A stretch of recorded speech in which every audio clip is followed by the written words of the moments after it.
Welcome to this WBC Championship telecast presented by Dove Men Plus Care. Tonight, we are, as we said earlier, in San Francisco. The Dominican Republic, favored in this matchup, undefeated in the tournament, taking on Puerto Rico to determine the 2013 WBC champions. Back with Jim Cott, I'm Bob Costas. Now, as we said, the Dominican Republic overall, if these two squads were to play a full season in the same division, undoubtedly the Dominican Republic would finish ahead of Puerto Rico. But baseball is unlike other sports when you talk about single game matchups. After all, Italy played baseball-rich nations close earlier in this tournament. And as Angel Pagan put it, names don't necessarily win baseball games. We proved it last year with the Giants winning the World Series. We'd like to prove it again tonight. Well, and we've certainly seen that. You mentioned Italy and the Netherlands coming up, beating Cuba. So in this knockout type format, even though the Dominican Republic is loaded with all-stars and star major leaguers, Puerto Rico has held their own and made it all the way to the final game. Well, when we talk about all-stars and top major leaguers, we're not talking about tonight's pitching pairing, which is part of what makes this intriguing in its own way. Well, as we look at tonight's starters brought to you by Dove Men Plus Care, we're going to get a look at 35-year-old Giancarlo Alvarado. Never pitched in the big leagues. That's his numbers. In the World Baseball Classic, he pitched in Japan.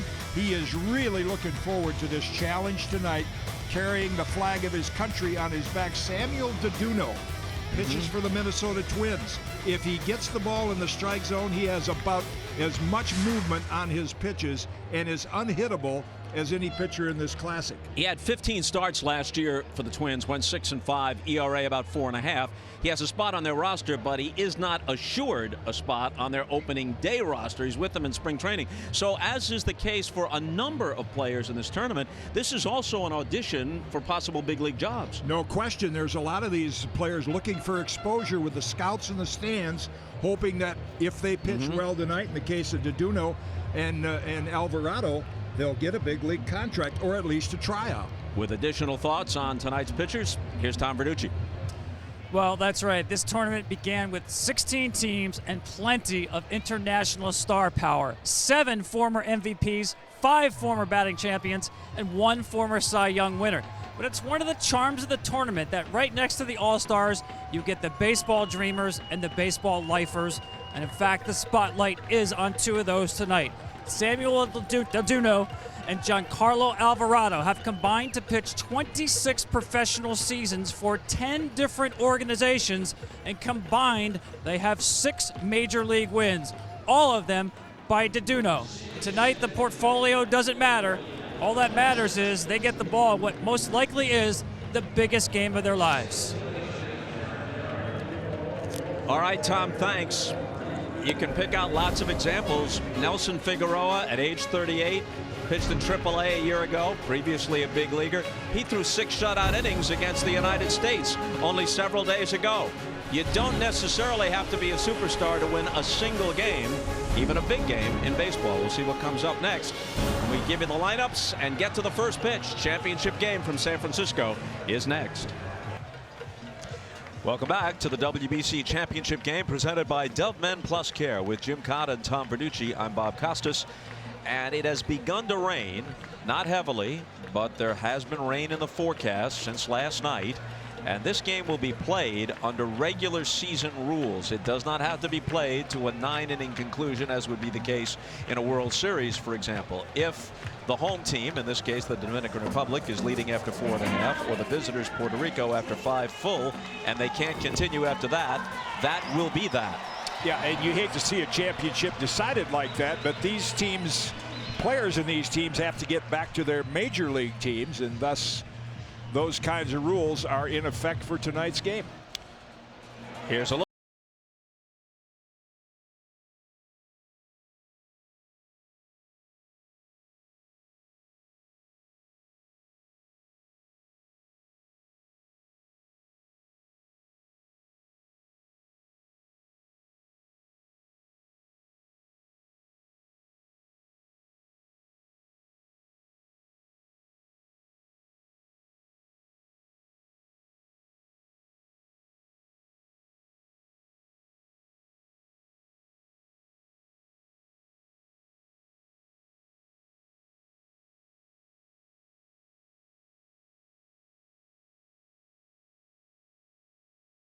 Samuel Daduno. Quite a story. 15 starts with the Minnesota Twins, 6 wins. And when you see him pitch and see the movement on his pitches, probably from our center field camera, even he doesn't know where it's going. And if he gets it in the strike zone, you hate to say that a guy is literally unhittable, but he is that kind of pitcher that's capable of no-hitting a team. Well, in 2 starts in this WBC, he has a victory and a no decision and an ERA of 1.13. He started against Team USA last Friday.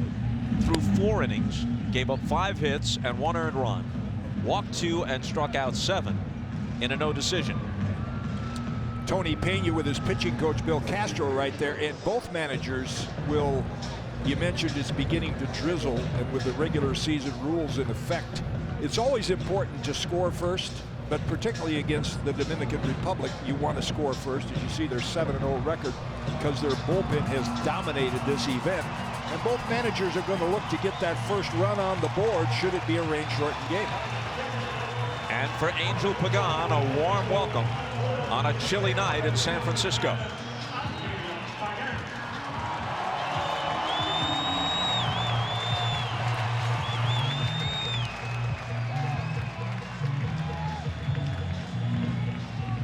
Pagan hitting a robust .367 in the WBC.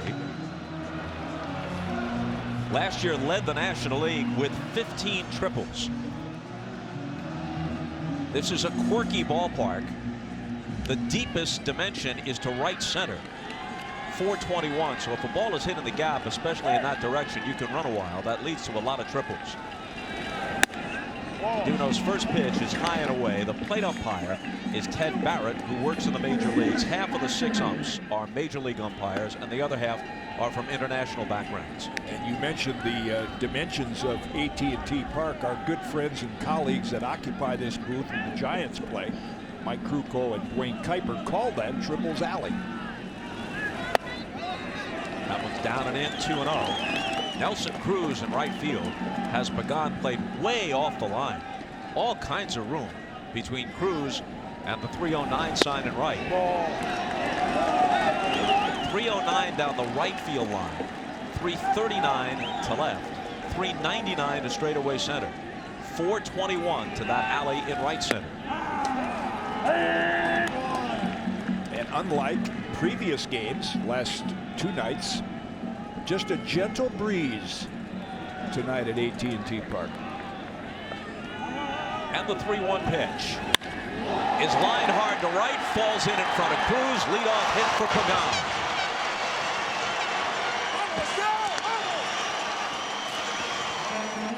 He has stolen a couple of bases in the WBC, and there's been a lot of small ball played in this tournament. And I would look for that to be the case right now. Got a 3-1 fastball, middle in, ready for it.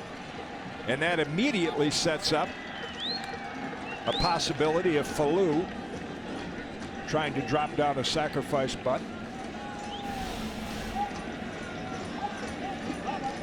Hanley Ramirez certainly looking for it. Creeping in at third. No sign of the bunt. Called strike.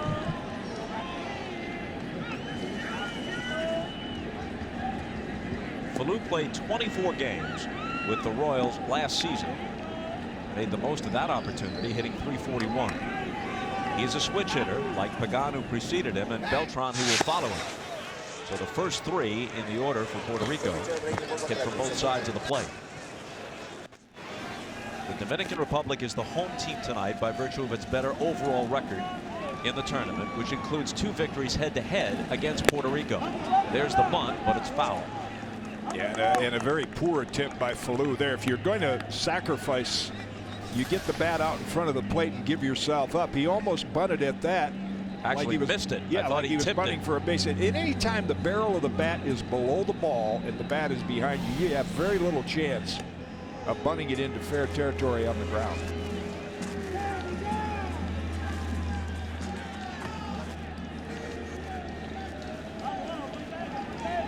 Beltran, the DH tonight, awaiting his turn.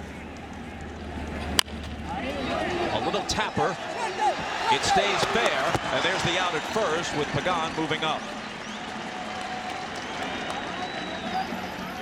Let's check out the defense behind Samuel Daduno for Team Dominicana. Moises Sierra in center, Alejandro Diaz in center, Sierra's in left, Nelson Cruz over in right, Henry Ramirez, Jose Reyes on the left side of the infield, Robinson Cano with a couple of Gold Gloves at second, Edwin Encarnacion at first, Carlos Santana does the catching.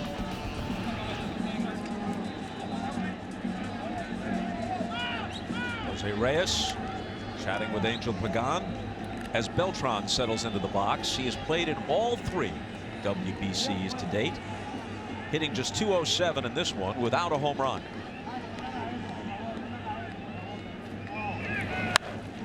Fouled away. He is, as you know, one of the great postseason performers ever. A .363 playoff and World Series hitter with 14 homers in 34 postseason games. Throw in 11 stolen bases in October as well. If there were ever a postseason where one player parlayed a good week into hefty contracts, it was the postseason he had in the Houston Astros. And on to the Mets from there. Yes. The 1-1 pitch. Off speed and in there, 1-2.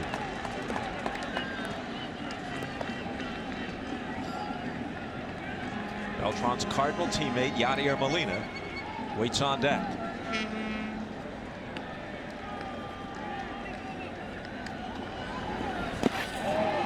Got him swinging for the second out.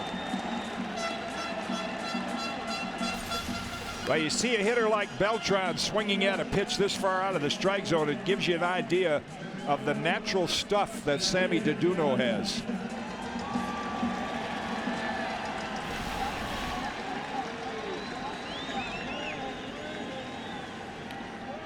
So here's Molina at .304 in the tournament.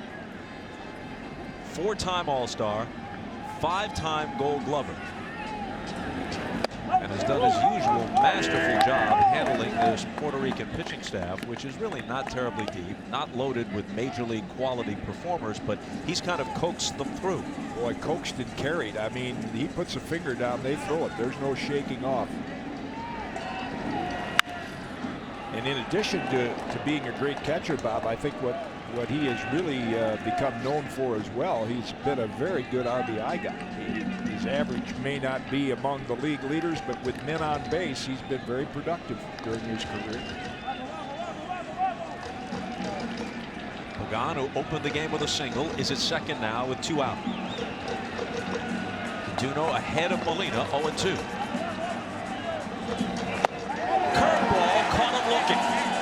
Well, he does have some interesting stuff if he can control it. Yanni's saying, where was it? It was in there. There's your answer. Half an inning gone by, no score. Here's a look at the Dominican Republic Subway starting lineup. Packed with stars, and that despite the fact that the likes of Pujols and Jose Bautista and Adrian Beltre took a pass. Just as big stars from other countries did the same. Many from the United States. Ichiro didn't make it for Japan. Either did Darvish or Kuroda. Not everybody accepts the invitation, but still, Dominican Republic pretty well stocked. And the pitcher that has to face that lineup, 35-year-old Giancarlo Alvarado. This is numbers with Yokohama last year in the Japanese League. He's 35 years old, 6'4" and 210, from Santurce, Puerto Rico, and his 1-1 to Reyes is hit hard and deep to right. Back goes Alex Rios, turning, and it's off the wall.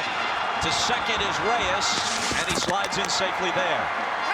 So a leadoff double, and already trying to ignite the crowd. Oh, it doesn't take him long. I think to a man, Team Dominicana has said they have had more fun for these last 2 weeks. There's a pitch in the center of the plate, and Reyes centers it. Off the wall. Rios plays it, and Reyes has a sliding double to start things for the Dominican. Not far from making it over that Levi's Landing sign and into that first row of seats. Didn't miss a homer by all that much. High off the wall.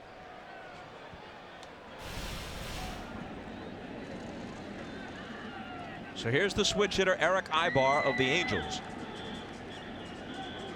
Hitting .278 in the tournament. Squares and lays down a nice bunt. To third is Reyes as Gonzalez throws Ibar out. Now that's how you bunt. Well done. Ibar's already played an important role in this series. A pinch hit single off Craig Kimbrell of the USA, the Atlanta Braves closer, in the 9th inning of what was then a tie game, which the Dominican Republic won 3-1 last Thursday night. You see Ibar turns around, has the bat out in front of the plate, gives himself up. Only one play for Gonzalez at third. Teams do not sacrifice as much as they used to in past generations, and yet even playing in the American League, Ibar has nearly 50 sacrifice bunts over the last 5 years. Excellent bat handling. That's been a useful tool here for all teams in the World Baseball Classic. Pleasant exchange between Molina and Cano, and they're going to walk Robinson Cano with Edwin Encarnacion on deck. That's how critical it is to keep that first run off the board. Now, they walked him intentionally each of his last 2 times at bat last night against the Netherlands. Here's Encarnacion on deck. He had 42 homers and 110 RBIs a year ago for Toronto, and yet they want no part of Cano, who's hitting .517 in the tournament with a couple of homers. And if his Yankee teammates keep going down because of injury the way they are, he'll see a lot of this during the season. Leads the World Baseball Classic in hits, as you saw, with 15. Age and injuries have taken the Yankees out of that favorites role in the American League East. So Cano, as you mentioned, might not have all that much protection around him in the lineup, and it is his free agent year. They're still dickering about a contract. He turned down the Yankees' first offer. So if that goes through the season, his performance will mean either plus or minus dollars. It's going to be large dollars no matter what, but give or take. Saw in your picture briefly there Ricky Bonas, the Puerto Rican pitching coach, holding up first finger, which means look out on the first pitch. Probably be a breaking ball. Back looking for the double play outside for ball 1. There's Ricky in your picture on the left of manager Edwin Rodriguez.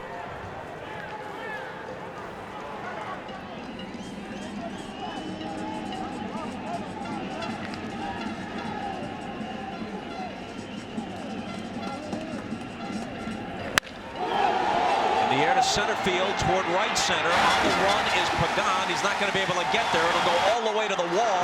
1 run will come home, and then 2. Cano around third to score, and the strategy backfires. They walk him intentionally, and Encarnacion, with his first extra base hit of the entire tournament, brings home 2.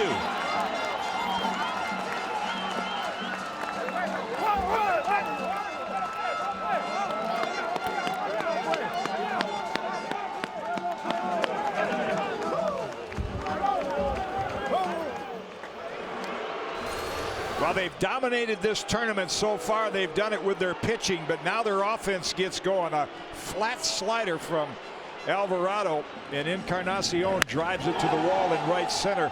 A 2-run lead is important for just about any team, but when you give the Dominican team a 2-run lead early with their bullpen, you're in big trouble already. Rude reception for Hanley Ramirez, which has little to do with Hanley and everything to do with the fact that shortly he'll trade the uniform of the Dominican Republic in for the Dodger uniform. Bitter rivals of the Giants. You look at Giancarlo Alvarado and you consider his background. He was 1-6 a year ago in 8 starts with the Yokohama Bay Starts. Yokohama is the worst team in the 6-team Central League in Japan, and they released him. And he's starting this game for his native country, Puerto Rico, with the WBC title on the line.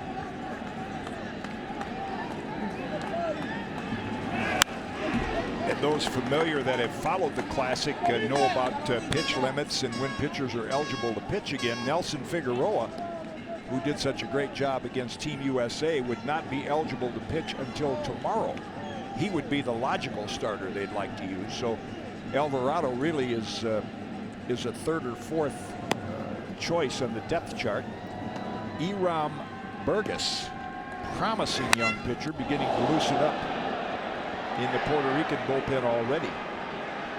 Ball fouled back to the screen and bat down the third base line. Both Ricky Bonas and Edwin Rodriguez speaking very highly of Burgess. They wanted to give the start obviously to Alvarado, but it won't be long before you'll see the young right-hander in there if he doesn't get out of this jam right here. In the WBC, Alvarado has done pretty well statistically, 1-0, ERA 2.16, but his 2 starts were against Spain and then Italy. He beat Spain, no decision against the Italians. And his 2-2 coming to Ramirez.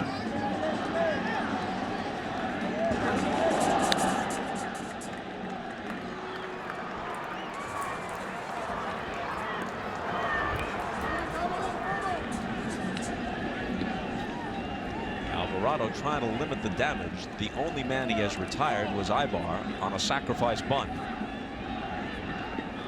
Doubles by Reyes and Encarnacion and an intentional walk to Cano mixed in. Full count. Alvarado was signed by the Pirates back in 1995, but he has never made a major league appearance. He has more than 400 appearances in the minors, in various independent leagues, and in Japan, but has never pitched in a major league game.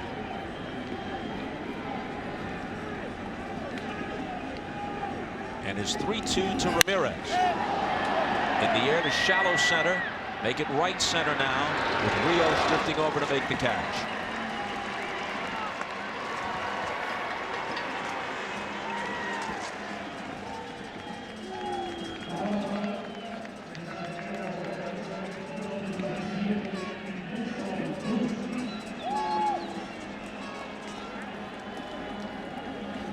So here's the right fielder, Nelson Cruz.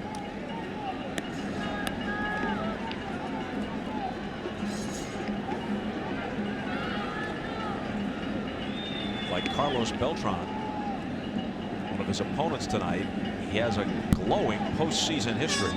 14 homers in 34 career postseason games, including 6 homers in the 2011 ALCS for the Rangers. And yet the thing for which he is probably most remembered is perhaps misplaying the fly ball off the bat of David Freese with 2 out in the bottom of the 9th in Game 6 of that year's World Series. It turned into a triple, prolonged the game, and the Cardinals came back to win that one and the next night.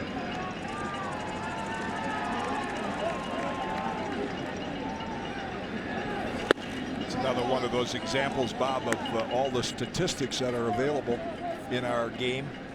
How many home runs, RBIs, things like that, but it's those simple plays that you just referred to that determine who wins and who loses most of the time.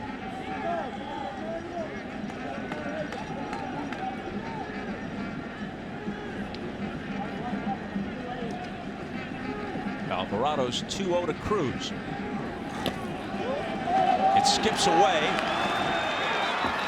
and skipping on to third is Encarnacion. Well, let's see. Don't see that very often. The ball getting away from Yadier Molina. Tried to, I don't know if he tried to backhand it and had his eye on the base runner at the same time.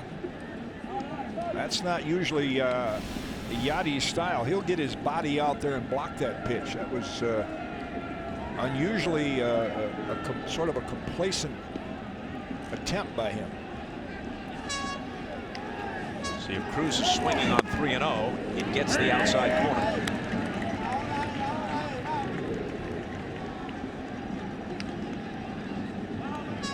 The catcher, Carlos Santana, is on deck.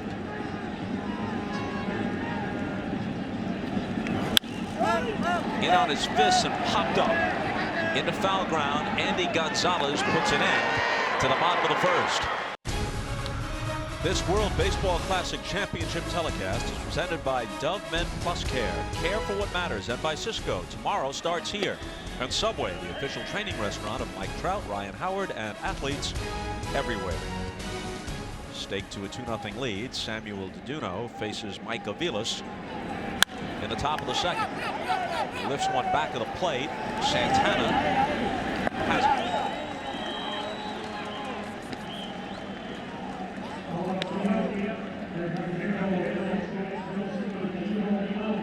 See Mike Aviles shaking his head. He has one of the 2 home runs that Team Puerto Rico has hit. The other one by Alex Rios, stepping in right now. So when you lack that kind of power, it makes it even more difficult to come back even from a 2-0 deficit against this Dominican pitching staff.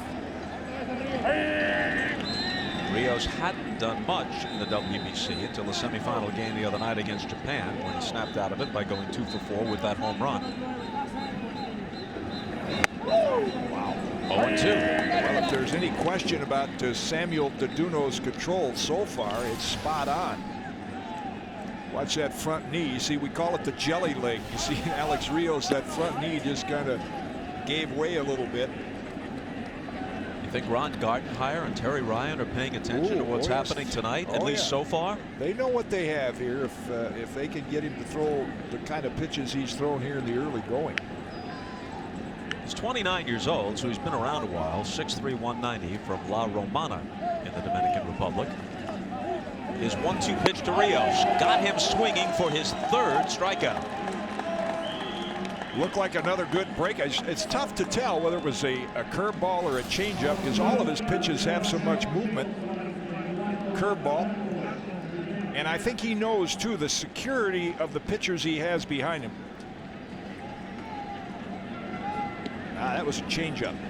Yep, you could see by the grip it had the same break as a curveball. You know, most through the naked eye you'd say that was a curveball. When you saw that grip where almost the entire hand was around it, that's an indication it was a change of speeds. I'd love to have a changeup with that kind of movement. And the security factor is that Tony Pena has said, no, none of this if I got the lead after 7. If I have the lead in 3rd or 4th, and I have to, he's got Dotel, he's got Pedro Strop, he's got Fernando Rodney. Got a handful of power pitchers he can go to. So they probably told Samuel, just throw as many strikes as you can, as quickly as you can, and we'll get to that bullpen. So far he's doing it. A bit of a drizzle at the outset of the game.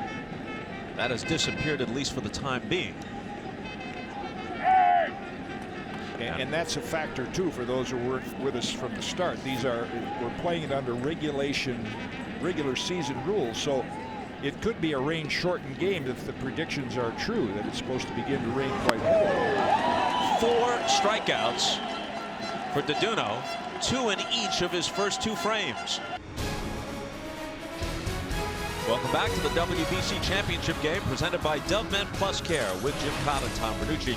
I'm Bob Costas. Well, Edwin Rodriguez taking no chances after a very shaky first inning from Giancarlo Alvarado. He immediately goes to his bullpen, and here is Iram Borges, who has not allowed an earned run in 8 1/3 innings of work in this WBC. In fact, pitched 3 2/3 scoreless innings out of the bullpen in a win in Puerto Rico's first elimination game in this tournament against Italy.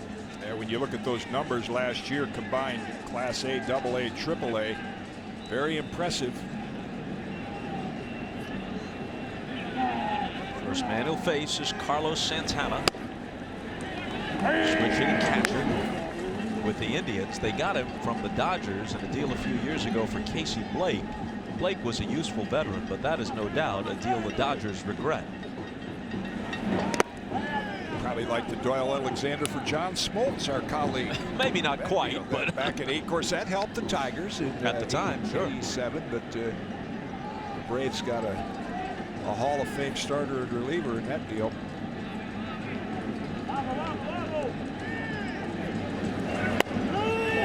Ricky Bonas, Puerto Rican pitching coach, no swing on that pitch. There's Ricky. Said, you're going to hear about this kid.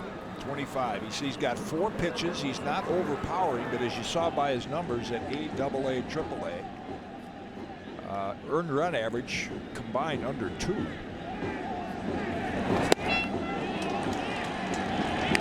Two balls and 2 strikes to Carlos Santana. That looked like a change-up, and it was. You know, a lot of the Latin American players that have pitched some in winter ball have much better command of their off-speed pitches. Over here in spring training, the pitchers are just beginning to develop those. These guys been using it all winter.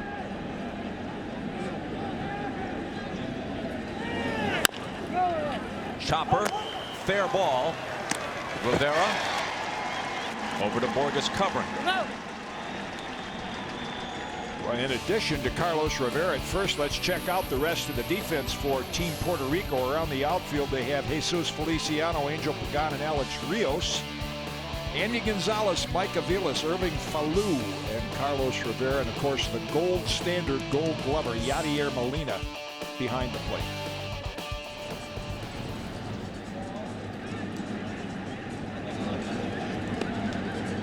Friendly exchanges between these two teams, even though there's quite the rivalry between the Dominican Republic and Puerto Rico for baseball supremacy. Here's Moises Sierra. Swings on the first pitch. Skies it to center. It sends Pagan to the edge of the warning track for the catch. He was an impact player last night for Team Dominican. Moises Sierra with a great catch. And the first RBI for them to tie the game last night against the Netherlands. Remember, the Blue Jays came up to the big club late last year. And now here's the White Sox, Alejandro Diaz.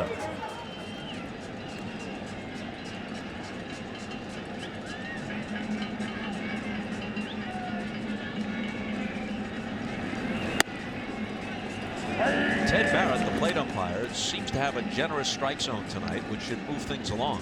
This entire classic, I don't think they're using the Questec or the electronic Big Brother looking at the home plate umpires. The zone has been rather liberal. Rolled foul, 0-2.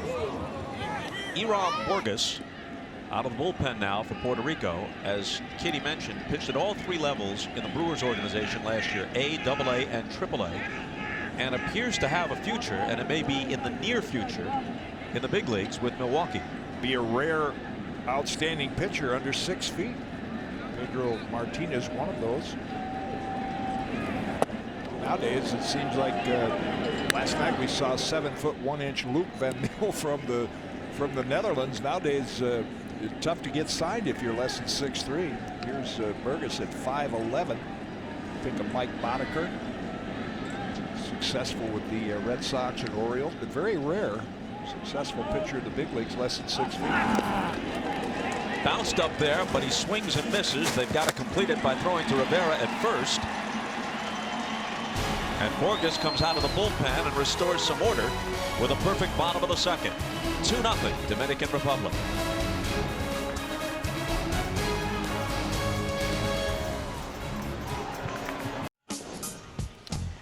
Well, Harold Reynolds trusts his baseball instincts. Brian Kenny favors stats, and that's an understatement. Now, old school battles new school every weekday at 4 Eastern on MLB Now, premiering April 3rd with a sneak preview April 1st at 8 on MLB Network.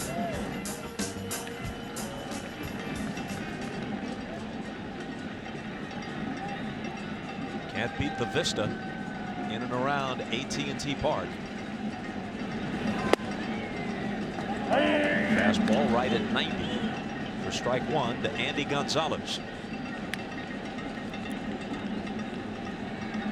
Jim Cott said at the beginning of the game, Samuel Daduno has excellent stuff. The question is, can he control it? Thus far, the answer to that question has been yes. And a nice play by Carlos Santana to retire Gonzalez. Let's check in with Tom Verducci. It's been very interesting watching catcher Carlos Santana set up in the catcher's box as if those chalk lines are electrified. That's because he's using the same strategy that Joe Mauer does when he catches Daduno for the Twins, and that is set up in the middle of the plate, let his fastball do whatever it wants to do. Even ahead of the count, catchers most times will set up outside the zone. Santana, even at 0-2 earlier, would stay in the middle of the plate and let the fastball do what it wants to do. Now Ryan Doman, another catcher for the Twins, compared Daduno's fastball to a 92-mile-an-hour knuckleball because the movement is so unpredictable. What a concept that is. I mean, that's what catchers should be doing more of with young pitchers, even if they don't have the natural stuff that Daduno has. 1-1 to Feliciano is down and in. It's painful to see sometimes with young, inexperienced pitchers, and catchers will move to the outside corner as if they have pinpoint control like Greg Maddux. And they're much better served like this, like Tom is saying with Santana. He'll move a little bit. That one is by the diving Ramirez for a 1-out single.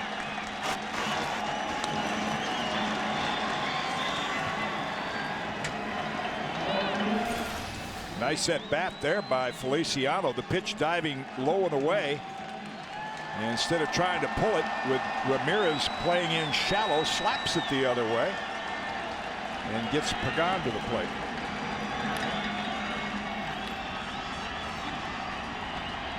Ooh, looks like he jammed his throwing hand as he hit the turf, trying to shake it off. As Pagan stepped in, had a solid single to right to open the game. Ramirez creeping in at third once again, blocked by Santana. Feliciano aboard at first with a single. This WBC is not his first taste of international competition. He was the bat boy for Puerto Rico in both the 1988 and 1992 Olympic Games.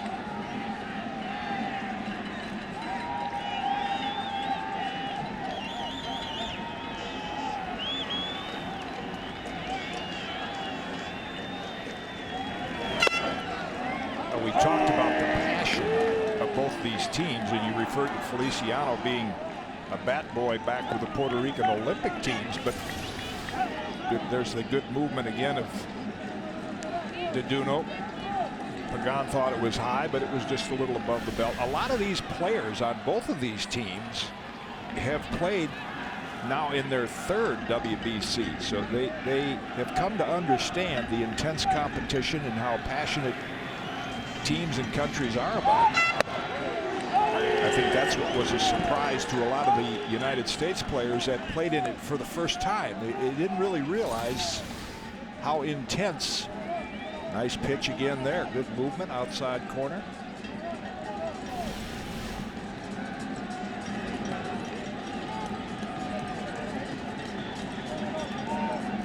One and two to Pagan, with Feliciano at first and 1 out, and Falou on deck.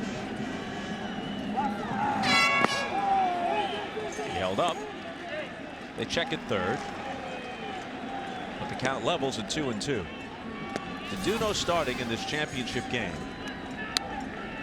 for a Dominican Republic squad that started Edinson Volquez, the former Red, now with the Padres last night in their win over the Netherlands. Johnny Cueto, the best Dominican-born pitcher presently active, was held out of the WBC by the Reds, concerned about his rehab from an oblique injury sustained during the playoffs last year. A little roller foul. So no Johnny Cueto. And then you think about these Dominican-born pitchers who have had their moments, who have all been all-stars in recent years, all 30 or younger, but have fallen off considerably in recent years. Francisco Liriano, Irvin Santana, Ubaldo Jimenez, all of them had ERAs upwards of 5 a year ago. All theoretically could have been on this pitching staff.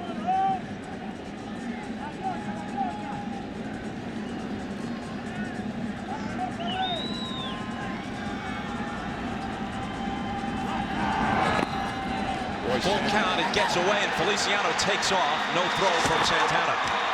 Yeah, Santana's he's had a workout back there with all the movement on Daduno's pitches, and now some of them getting away. Watch him move his body, shifts it over, tries his best to turn the glove over and block it, and then realizes no chance to get Feliciano. Good reaction by Feliciano once he sees the ball get away. Knows he can make it into second base easily. Scored, of course, has a wild pitch. So now Pagan with a chance to pull his team a run closer with a base hit. Rolls it weakly toward Cueto. And there's the second out. Well, Bob, you mentioned all the Dominican pitchers that have kind of gone downhill last few years, and right here in San Francisco, the first name that comes to mind is the Dominican dandy, Juan Marichal. Still the only Dominican-born player in the Hall of Fame, but that will change as others become eligible, including Pedro Martinez.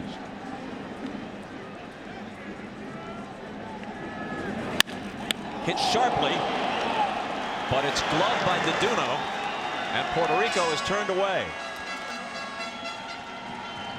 Jose Reyes will lead off in the Dominican half of the third. We've got him wired tonight. ¡Plátano! ¡Viene, pero ahí, pero ahí! ¡Viene, que Joseo! ¡Eso es! ¡Ey! ¡Ey, pero ahí! ¡Así mismo!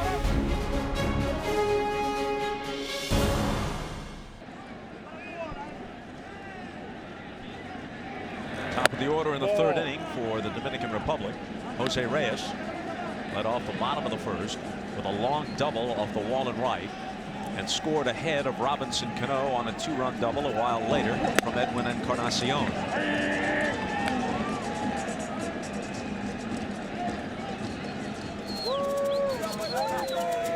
Puerto Rican contingent and some in front of them with different rooting interests. And then a neutral party at the end of the aisle wearing a Giants hat, so you really can't tell where he's coming from. And they had the Rally Plantain with them there, one of the fans. Fernando Rodney probably has that down the dugout somewhere. 2-2 to Reyes, who, as we told you, is mic'd tonight. Check, check. 1-2, microphone check. 1, 2 hands. Got it, boy. 2. Apparently enjoying the experience. Left field, Feliciano.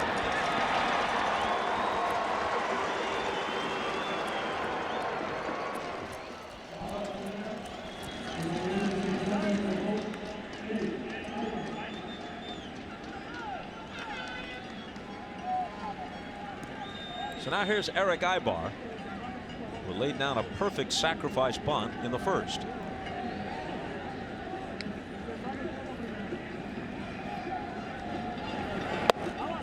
Supposed to rain off and on through the night. It was raining at the very start of the game, very briefly and lightly. It has stopped and it hasn't returned yet.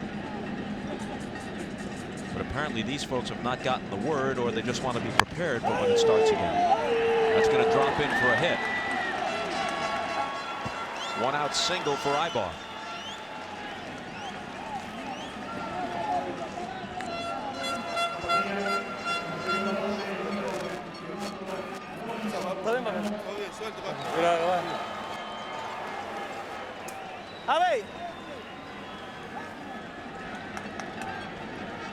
Well, now first base is occupied, so I doubt that they'd be brazen or foolish enough to walk Cano in this situation, as they used to in this ballpark from time to time with Barry Bonds. Nice situation for Robinson Cano, man on first. That really opens up that hole between first and second. But he's been using the entire field here with this hit show he's put on at the WBC. Hard to imagine when you look at this 4-time All-Star. Probably the best second baseman of the game, all things considered now, and the way he's hitting in this tournament, that he went a combined 3 for 40 in the ALDS against the Orioles and ALCS against the Tigers last year. Of course, the whole Yankee lineup fell apart, but Cano just 3 for 40. Close, got him. Ibar picked off. Great move. Quick feet. Yes, and Bob, you and I will remember this name, but a lot of fans out there won't. But Steve Busby from the Kansas City Royals, I think Buzz is currently announcing for the Texas Rangers. They clearly had him. He had the best pickoff move I've seen for a right-hand pitcher, and the key to it is quick feet. So now with the bases empty, the 0-1 to Cano sails high and wide.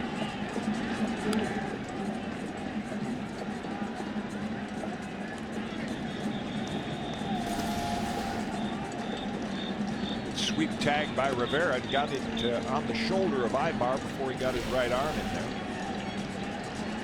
And now, in fact, it has started raining once again, and a bit harder than it was a while ago.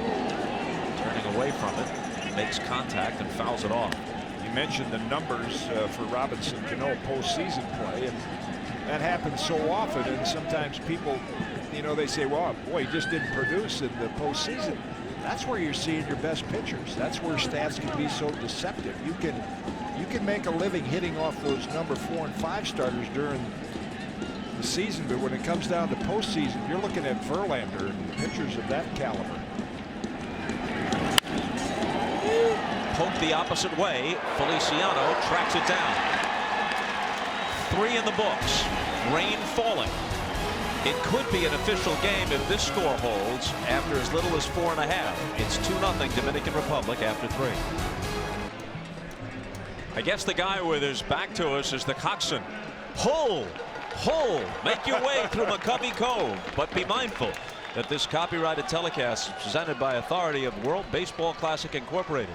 May not be reproduced or retransmitted in any form, and the accounts and descriptions of this game may not be disseminated without express written consent.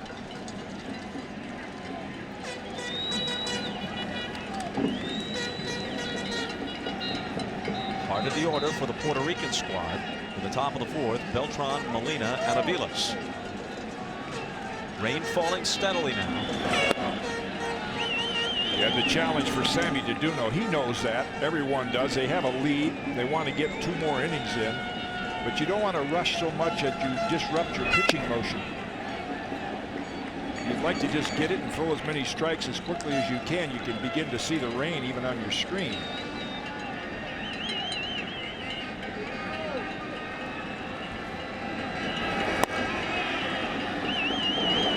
To Beltran, who struck out swinging his first time up.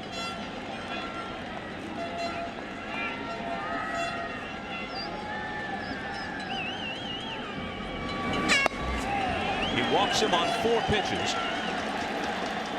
The first walk he's yielded as we go downstairs to check with Tom. Well, guys, as you know, in these double elimination games, baseball tradition is all hands on deck when it comes to pitcher availability. Not quite the case tonight because of pitcher rules that we have in this tournament. They want to protect the pitchers. Here the pitcher's not available because of pitch count restrictions. Those are all starting pitchers for Puerto Rico, so their bullpen is in pretty good shape. For the Dominican Republic, also a couple of starting pitchers not available. And a strike to The important Molina. one for the Dominican, the important one there you see at the bottom, Kelvin Herrera out of their bullpen through 32 pitches and is not available. He is a relief pitcher, but Tony Pena, the manager, has terrific depth in that bullpen. Through this tournament, the Dominican has outscored opponents after the 4th inning, 20-3. Down to first, they get 1, and the return makes it 2. And Jim Cott, you know that we talked to Tony Pena the other day, and he talked about not being afraid to go to his bullpen as early as the 4th and the 5th inning because he does have so many choices in that bullpen. Boy, and Tom, what a big play that was. Sharply hit in Encarnacion. Just, you know, it's much more difficult for a right-handed first baseman. Makes the pivot, gives Reyes an accurate throw, and just like that, when it looked like Daduno was losing control a bit, he gets 2 quick outs. So the 3-6-3 double play changes the tone of this 4th inning and brings up Aviles with nobody aboard and 2 out. He fouled out his first time. It's raining so hard now that you'd stop a regular season game. You might. They've had, I think they had one of the NLCS here last year with heavy rain or near the end of the season. Yeah, it was right at the end, and the Giants had a big lead over the Cardinals. They didn't want to stop it. It was a downpour, but they just wanted to complete the game, the outcome of which wasn't in doubt. But if this were a game in June or July, just in the middle of the season, you wouldn't necessarily cancel the game, but you could wait there'd be a delay. And of course, umpires are in constant contact with the ground crews who have radar at their disposal. They can usually give them an idea of what to expect, whether it's going to rain for 30 minutes or thereabouts and pass through. And obviously, in the case of this game, they want to try to play through it and make it an official game without jeopardizing injuries for the players. And that's a nightmare situation. Major league organizations are by and large happy with having their players take part in the WBC. I wouldn't say it's unanimous. By and large they are, but they're all holding their breath. Sure. You can get injured in any game. That's true. But they'd hate to see one of their players injured in a game like this, especially if it's the conditions that contribute to it. In center field, Diaza with the catch. So now to the bottom of the fourth, closing in on making this an official game. Welcome back to this WBC Championship telecast presented by Dove Men Plus Care with Jim Codd and Tom Verducci. I'm Bob Costas. We're in San Francisco. The Dominican Republic leads Puerto Rico by a score of 2-0.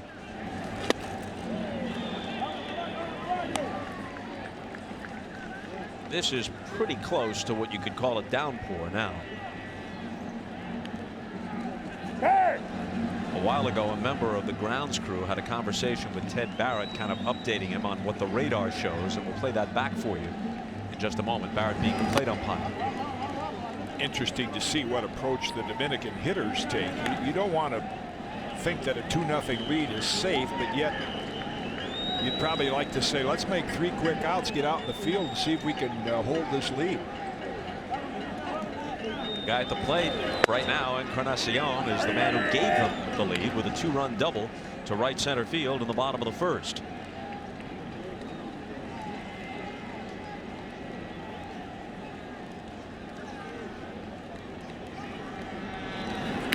Yeah, during the season, the priorities, for the most part, clubs will say, let's get the gate in.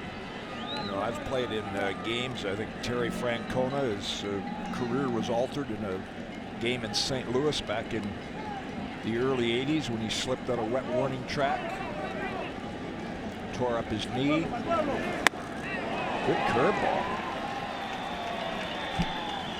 Orgus records the strikeout, and here's what we recorded earlier. Start of it. Heavier stuff's going to come down about 10-15 minutes. And then could be heavy like NLCS type. That's what the radar guy, that's what the guy told me. I don't know if it'll be that heavy for about 10 or 15 minutes. It'll be heavy for about 10 or 15? Yeah. But I don't know for certain. It's a yellow band. Right. It's not orange or red, so we could miss the top, but it looks like it's going to hit us. Well, here's the story. In the top of the fifth, Alex Rios, Carlos Rivera, and Andy Gonzalez are the scheduled hitters for Puerto Rico. If the Dominican Republic gets out of that half inning with the lead, this is an official game at that point. And as Tom pointed out to Tom Verducci earlier, we talked to Tony Pena yesterday, and we have a habit of saying to managers, well, if you have the lead after 6, you know, you've got a good bullpen to go to. But Tony said, no, not 6, 4, with all the weapons he has.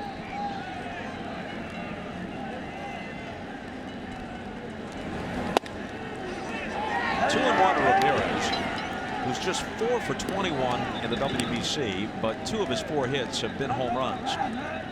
A year ago, he hit .257 combined between the Marlins and the Dodgers with 24 homers. But now at age 29, in what should be the prime of his career, he hasn't really fulfilled his abundant potential, at least not yet. Fly ball into shallow center, digging hard for it, Pagan, and he won't get there. Big turn at first by Ramirez, and he'll hold there.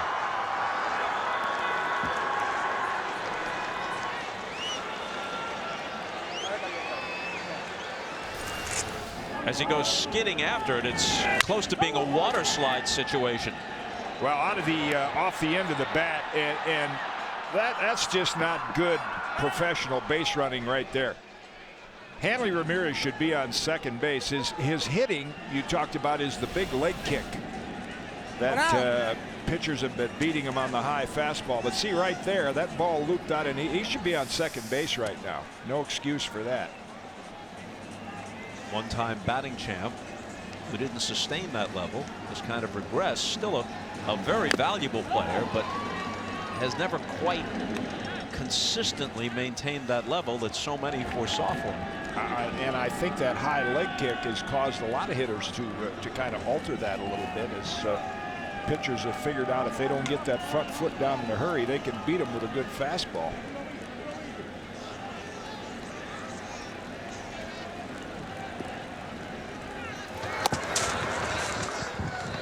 I'm sure the Dominican base runners and maybe Alfredo Griffin, their first base coach, will at some point say, hey, that's a balk move. It's very close. You have to step toward first and not spin. Burgess very close to what they would call a spin move. Again, back to Hanley Ramirez, Bob. You can't really use the wet field as an excuse there, because he was just jogging down to first base, maybe thinking it was going to be a harmless fly ball to center. Might not be a factor in a game like this, but still it's not a good habit to get into. Most big league managers, they won't have a lot of rules, but one they have is run hard until you're out. And Ramirez does not always follow that rule. He's had issues both running the bases and in the field that way, which have angered both managers and teammates from time to time. Swing and a miss, strike 3, so Cruz is retired.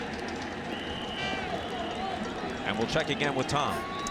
Well, as we saw in that replay with Pagan in center field with the water contrails popping up behind him, field is obviously getting wet, but the mound seems to be in pretty good condition. Burgos has not asked for any drying agents to come out there. That's usually the first sign that the mound has been compromised. He's making sure he keeps his spikes clean in between pitches. But right now it looks like the infield and the mound are in fairly good shape. 2 strikeouts in the inning for Borges. Here's Santana. Grounded to first, his first time up.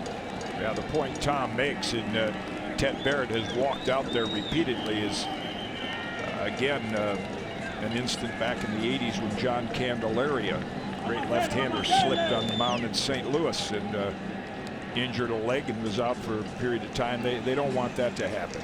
You got to be able to get your footing out there, and they'll check the batter's box for the hitters too. The outfielders are the last guys they consider. They can run through puddles, but they're going to say, we want good footing in the batter's box and on the mound.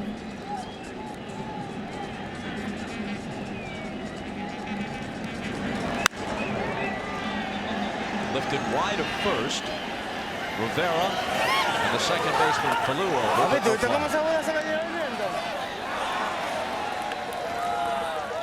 You talked earlier, Kitty, about Ramirez's base running and how he should have been at second base on that little bloop in the center field. He was picked off last night in their win against the Netherlands. And an inning back, Borges picked Ibar off first, so Ramirez ought to be mindful of all that. As he takes a modest lead, held by Rivera.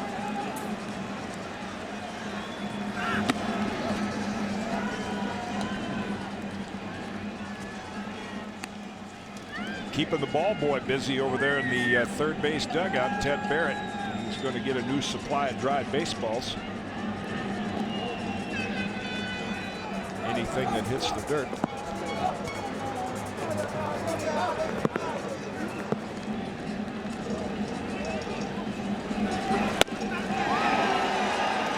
Well, Borges strikes out the side. Alvarado, the starter, had a terrible time in the first, his only inning of work. Borges, out of the bullpen, has been very effective, keeping it reasonably close.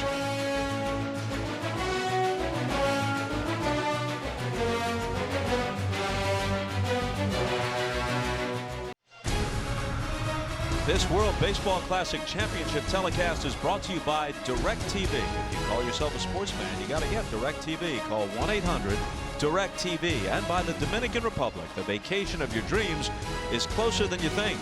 Dominican Republic has it all. And Chevrolet, find new roads.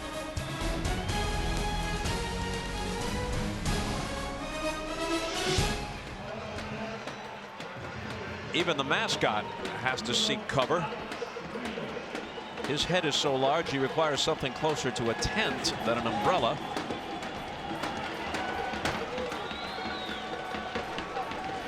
Well, they put some of the drying agent in the batter's boxes. The mound appeared to be all right. Ted Barrett, the home plate umpire and the groundskeeper, checked it out. And I'm sure Carlos Santana will be firing down those signals in a hurry.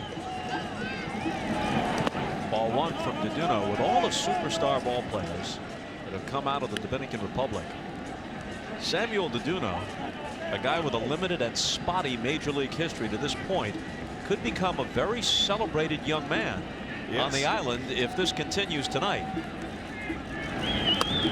Of course, how long we can continue in this rain is the big question. And even without rain, it's a pitch-to-pitch, inning-to-inning deal for Daduno because of his erratic control.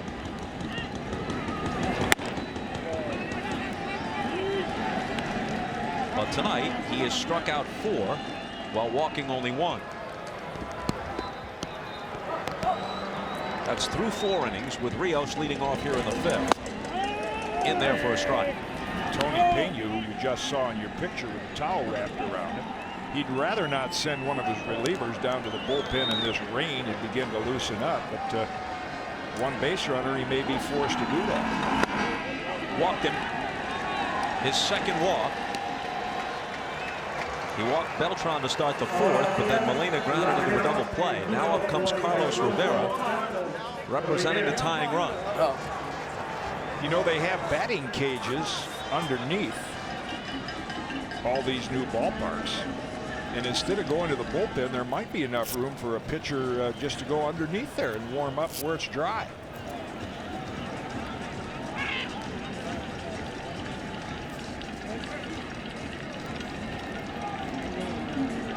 Well, you would think that it would be the Dominican Republic that would be looking to move things along, but they're concerned with the footing here for Daduno, so they're taking time to do a little landscaping work. Now, the new ballparks have that scraper behind the mound there where you can walk back and get the mud out of your spikes. Rosin bags are non-factory. You ought to have that in your pocket right now. All that's going to do is get wet. Won't be worth anything. Rivera struck out swinging his first time. Here's Tom. Yeah, Jim, you mentioned about the batting cages. The ones are right behind the dugouts here. And in fact, it's a great ballpark to do some stealth warming up. Tim Lincecum did that last year in the postseason for the Giants. Remember, there's no bullpen sitting area here, so the relievers already are in the dugout. They can go in the cage to warm up.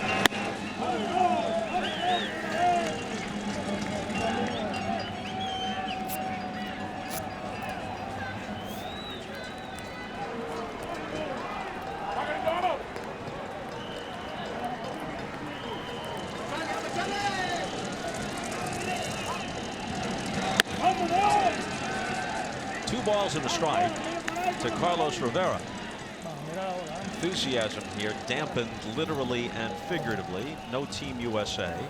Large contingent of Japanese fans for the first semifinal, but then that squad was eliminated. Large Japanese population in the San Francisco Bay Area. So baseball fans find any competition as the ball skips away and Rios is able to make it up to second base. You know, guys like us find any baseball competition, especially involving some of the best players in the world, interesting. But what may be lost on some U.S. fans who view this with moderate interest is how much it means in the Dominican Republic and Puerto Rico. And so you'd hate to have the championship decided in an abbreviated game. Yes, but those are the rules here for the World Baseball Classic. Now they'll get some drying agent out on the mound. And Octavio Dotel will head down to the bullpen to begin to loosen.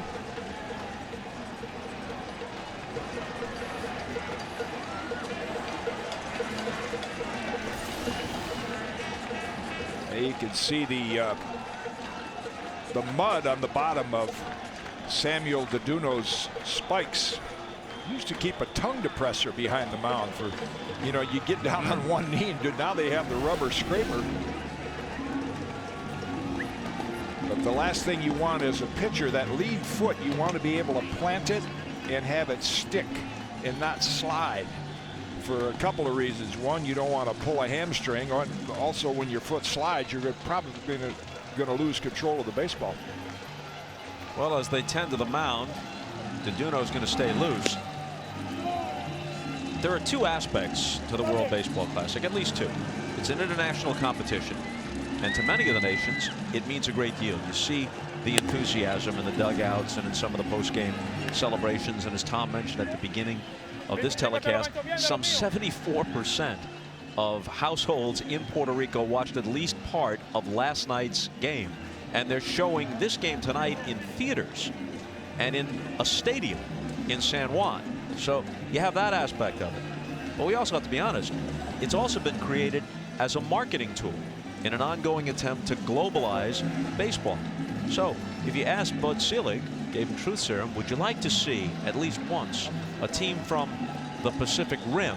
Well, Japan did win the first two WBCs, but would you like to see China, let's say? Would you like to see them get good enough overall as a baseball playing nation to make it to a semifinal or a final? Think of the marketing opportunities there. Yes. Think of what the presence of Yao Ming in the NBA did to the popularity and the further globalization of that sport. That's part of what the WBC is about. No question.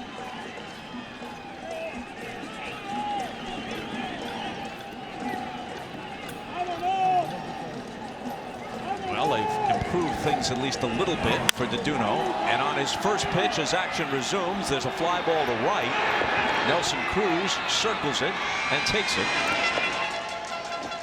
And Rios remains at second base with one out. And along with your thought, the World Baseball Classic, despite Team USA not being in it, it has accomplished that. It is really, I know from being in Australia and New Zealand, Australia did not make it to the final 16 this year, but even though it's still a minor sport, those that are interested in it over there, the players, they have players like Grant Belfour, Travis Blackley. Now let's look at Daduno's foot. See it slide just a little bit.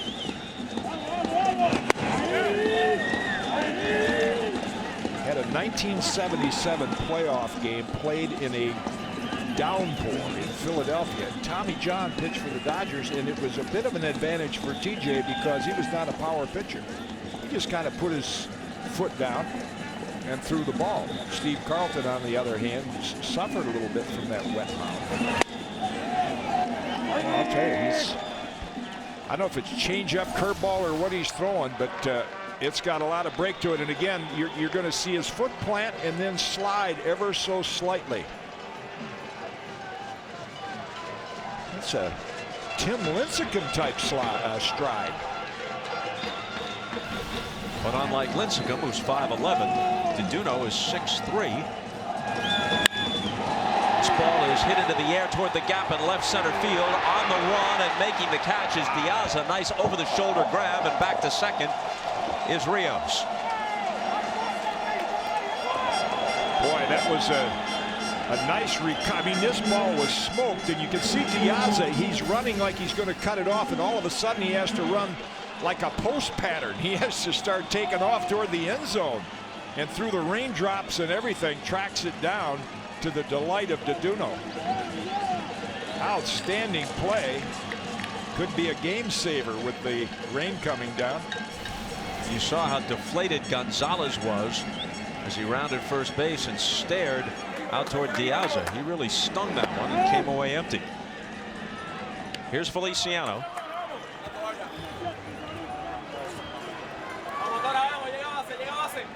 Jesus slapped an opposite field single back in the third.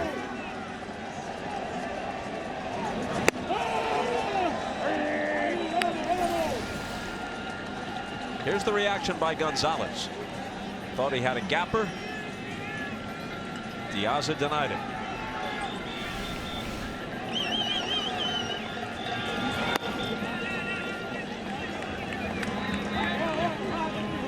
One out from an official game.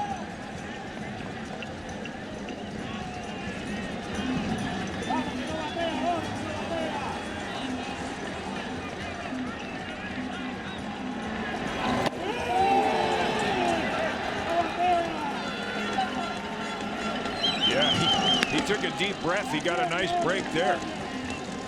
Went from a 3-1 count to a 2-2 count. It looked like Feliciano chased a pitch out of the strike zone.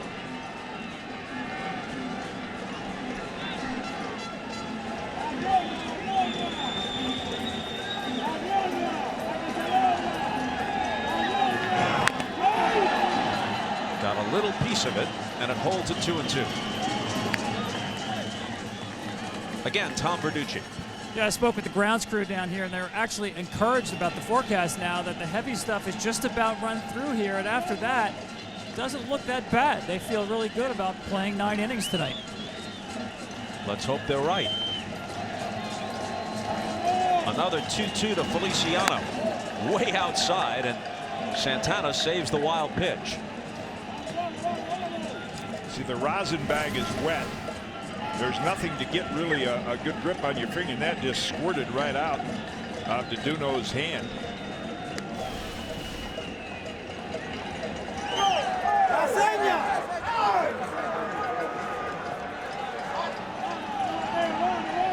Wow. They're sending, as you mentioned a while ago, they're sending Santana to the mound, and you would think what they'd want to do is get another pitch. Maybe they, if they're looking ahead and figuring it's going to be a 9-inning game, give Dotel a little more time to get ready, but he's standing on the mound in the bullpen and appears to be ready.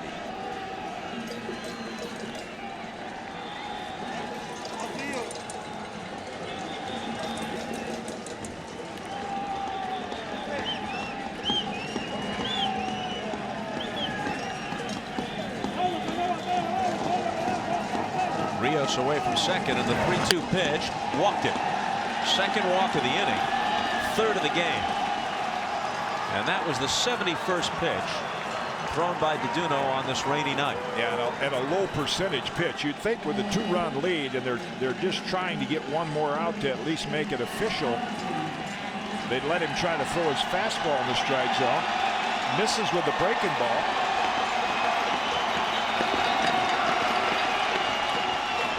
And now he has to face Pagan.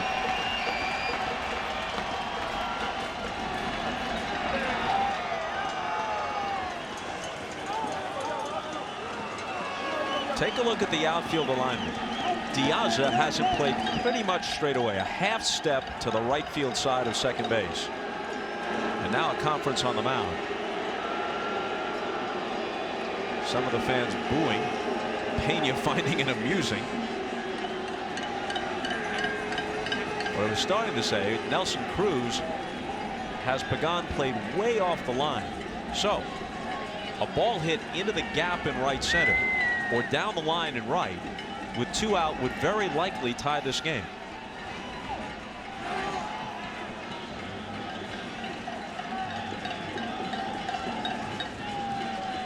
Tony Pena, manager of the year with the Kansas City Royals, actually had a +500 season with them back in '03. Managers don't often give a pitcher a chance to talk themselves into staying in the game, but it almost looked like he was saying, "You okay? You got him?" And this Daduno gave him a nod, which, with all the weapons he's got in his bullpen, is not something you'd expect him to do. Pagan is 1 for 2, singled and grounded out. Just to finish up on Tony Pena, of course, was a terrific catcher with the Pirates and the Cardinals, Indians, other teams, frequently an all-star. In the last several years has been a coach with the Yankees. The 1-0 pitch.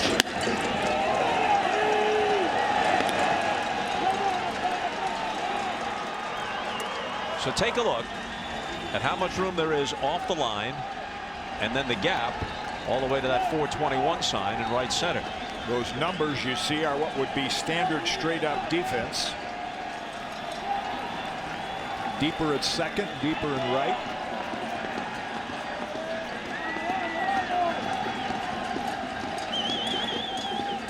Daduno shakes Santana off, now has the one he wants. And Barrett gives him the outside corner, and Pagan stalks away talking to himself. They wanted the pitch inside, and Santana did a nice job of framing it and getting the call.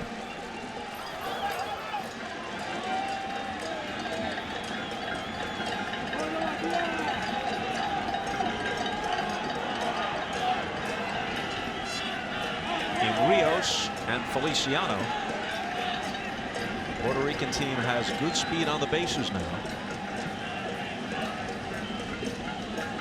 Yeah, in the rhythm of this game, without challenging Feliciano on 3-2, the rhythm of this game has gone away from Daduno and Santana.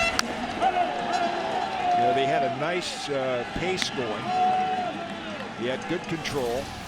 Now he's gotten very tentative. Gets Pagan to chase a bad pitch there. Turn a 3-1 count into a 2-2 count.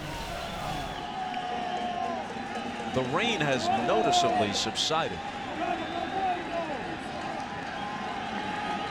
Or is it subsided noticeably? Either one. Either way, it's not raining as hard. Swing and a miss for strike 3. The tag is applied by Santana. And the Dominican Republic gets out of it in the 5th. Official game, but as you heard Tom Verducci say, the forecast indicates we're likely to get the full 9 in. After 4.5, Daduno and the Dominicans leading it 2-0. Well, back at AT&T Park, Angel Pagan inning-ending strikeout, and check out the emotion of Team Dominican, starting with Daduno and then the entire bench. And I don't think Pagan took kindly to it. Now, we have seen during this entire classic a lot of emotion showed by the Dominican, not just after a win, but after big outs.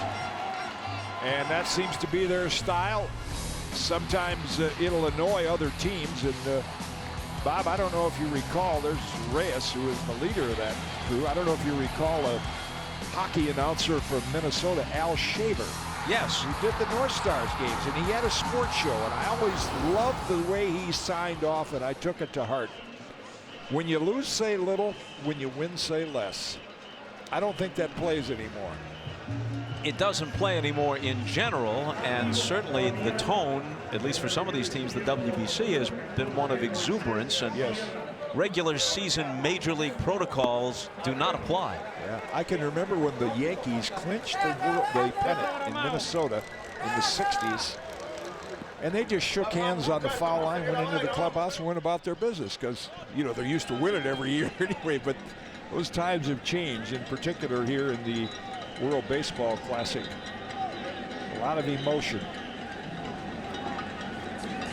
Here's Moises Sierra as Borges remains in there for Puerto Rico. There must be a lot of fans of Team Puerto Rico right now saying, why didn't they start this guy? That's all. That's usually the thing when the starter gives up a couple runs, and here comes Burgess pitching very well for the next 4 innings, and saying, boy, they should have started him. As Ricky Bonas said, he's got 4 good pitches, shown excellent control. In 3 innings so far, he's struck out 4, including striking out the side in the 4th. There's a 5th strikeout. He's fanned 3 in a row as he gets Sierra looking to start the bottom of the 5th. He's allowed only 2 hits, and one of those was a bloop, and he hasn't walked anybody. Good movement on that fastball, and if our strike zone graphic is accurate there, that pitch a little bit off the plate, you may see, as you mentioned earlier, Ted Barrett be a little liberal with that strike zone. There's Diaza laying down a bunt. It'll take a great play to get him, and they don't. Gonzalez barehanded it, but Diaza beat it out. Boy, played it as well as he could. Perfectly position. Bare hand pick. Nice scoop on the other end by Carlos Rivera. And Diaza just gets the foot down before Rivera makes the catch.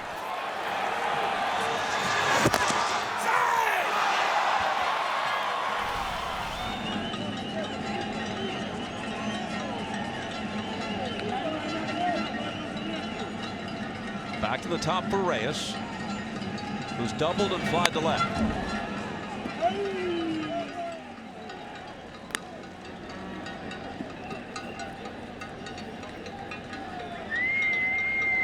Reyes, 4-time All-Star, 2011 National League batting titleist, when a member of the Mets. Has 3 times led the National League in triples, 3 times led in stolen bases with a high of 78. Now in the American League as a member of the Blue Jays.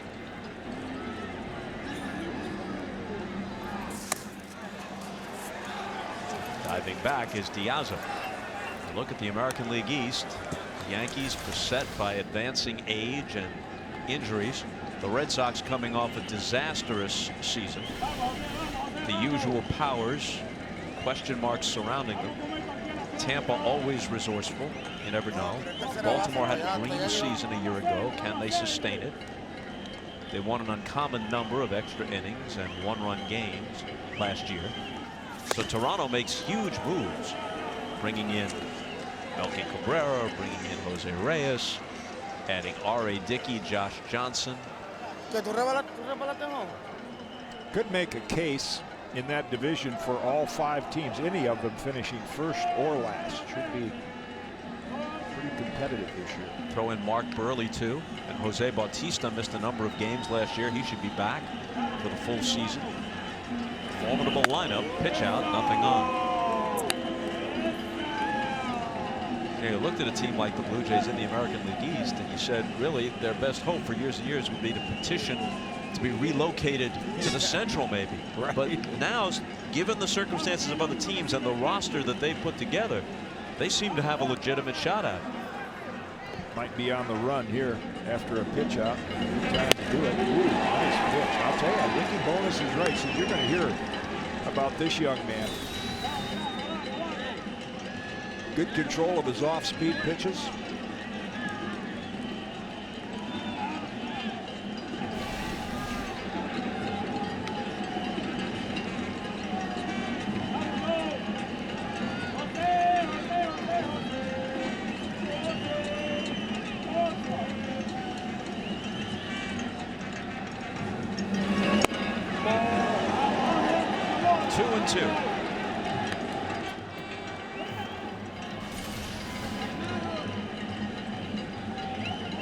Too low and a bit outside. To this point, Iram Borges has pitched 11 2/3 scoreless innings in this WBC. A bouncer, he can't reach it. It winds up in Falou's hands. The throw to first gets Reyes, but in a moment of indecision, he allows the lead runner to advance. Yeah, again, a slow-paced game baseball is, but a quick decision was required. I think if Falou could do it over again, he would have run Diaza back toward first base just a bit longer. Reyes a little slow getting out of the box with the tough striking, and all of a sudden he said, I've got to go to first. And a good play by Diaza in hesitating enough and getting into second. Rivera had no chance to get him there. Here's the deal. By the time he threw it to first, they had no chance to go back to second for the double play. So you got to get the lead runner. Should have run him back a little bit farther. His thinking was, well, I'll throw to first and we'll get him at second. Didn't work out that way. Had 2 choices. Could have run him back or could have just turned and flipped to the shortstop for the force.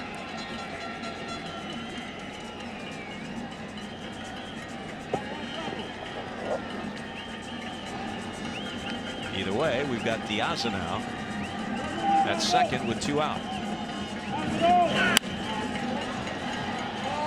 Toward the seats and out of play.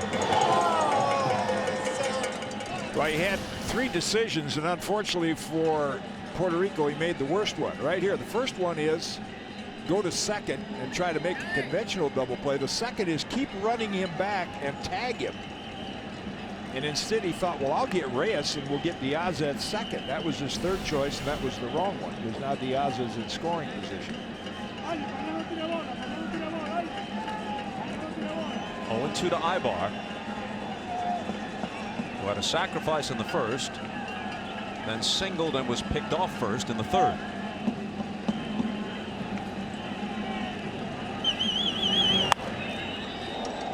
That's why when nowadays you can like players and you'll hear the conversation down on the field, and it's pretty intense chatter, because when you're sitting in the stands or up here, you know, it just looks like nobody's doing anything. The game rolls along at a slow pace, but all of a sudden the ball's hit, and you got to react quickly and know ahead of time what you're going to do.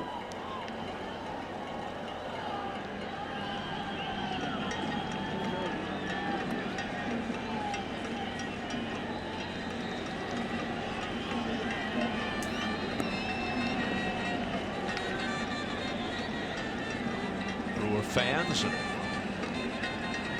Brewer personnel watching this game with particular interest. Borges is their property, and he has been impressive throughout this WBC, most certainly including tonight. Getting some counsel right there from Yadier Molina.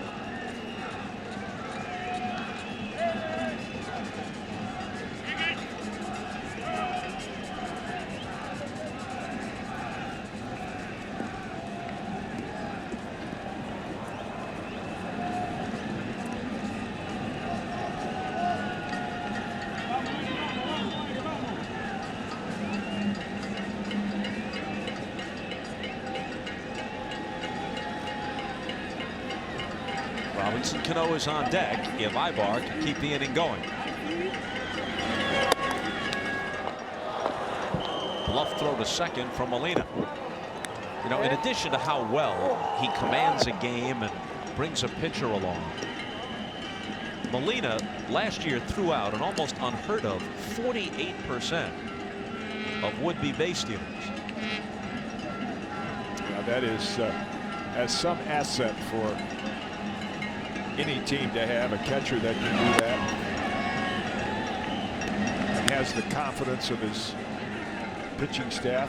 Our colleague John Smoltz talking about pitching to Yadier Molina and how comfortable he can make you feel as a pitcher, and how uncomfortable he can make a base runner feel. I mean, throw in the occasional unexpected throw in behind a runner at first base for the pickoff. All the wild pitches he saves, his ability to block the plate. Line drive, base hit to right field. Steaming around third base and heading home to score is Diaz. And in with a double is Ibar.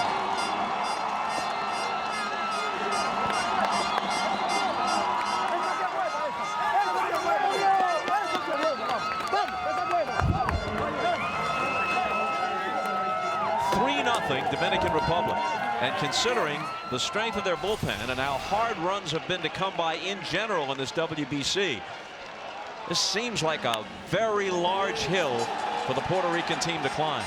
And with the wet track and the slow track, as quickly as Rios got over there, that decision on the potential double play looms a little larger, because I don't know if Diaz could have scored from first base on that.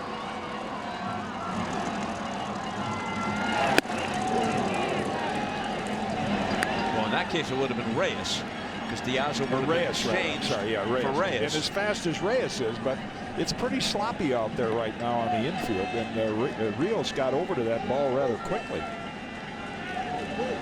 Yeah, far from guaranteed that he would have scored from first. Would have been interesting to see.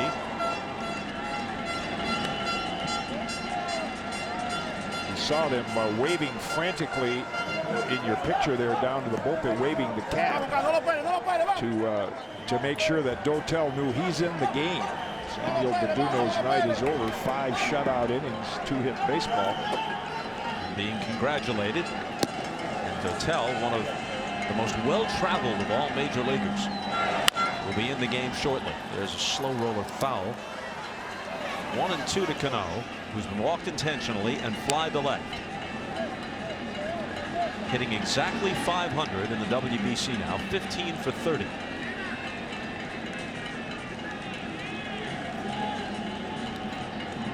Tony Pena got effective relief pitching again last night, and the key was his pitchers got quick outs. Pedro Strop didn't have to throw a lot of pitches. He's available tonight. Rodney available again.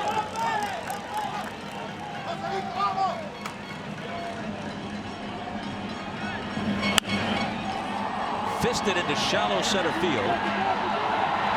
And coming over from left to make the catch in front of Pagan is Feliciano. But the Dominicans tack on another one and lead it after 5, 3-0. On a soggy night in San Francisco, Samuel Daduno has the windbreaker on, and his evening is complete. Stands to be the winner. 5 strong innings of work, and replaced now by Octavio Dotel, who, in addition to his work now with his home country in the WBC, has been with 13 major league teams. At present, a member of the Detroit Tigers. Miguel Tejada is in the game at third, replacing Hanley Ramirez. I thought there are more now, but I thought one of the great bullpens in recent years was Dotel, Brad Lidge, and Billy Wagner down in Houston. All nasty. Yeah. Of course, Cincinnati fans are saying, how about the nasty boys? Dibble, Charlton, Randy Myers, and now so many teams. Look at the Baltimore Orioles and all these teams, the ones that have guys that can get those last 6 to 9 outs, usually the teams that win.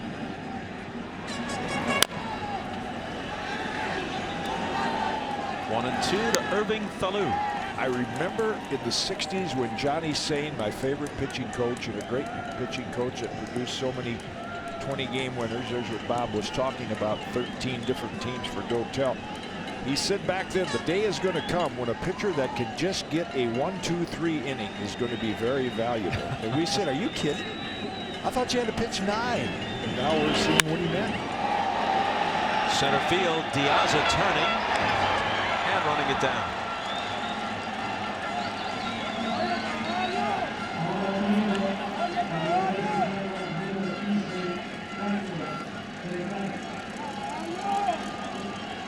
With the rain letting up a little bit, not entirely, some of the fans who had retreated to cover have come back down into the lower part of the ballpark.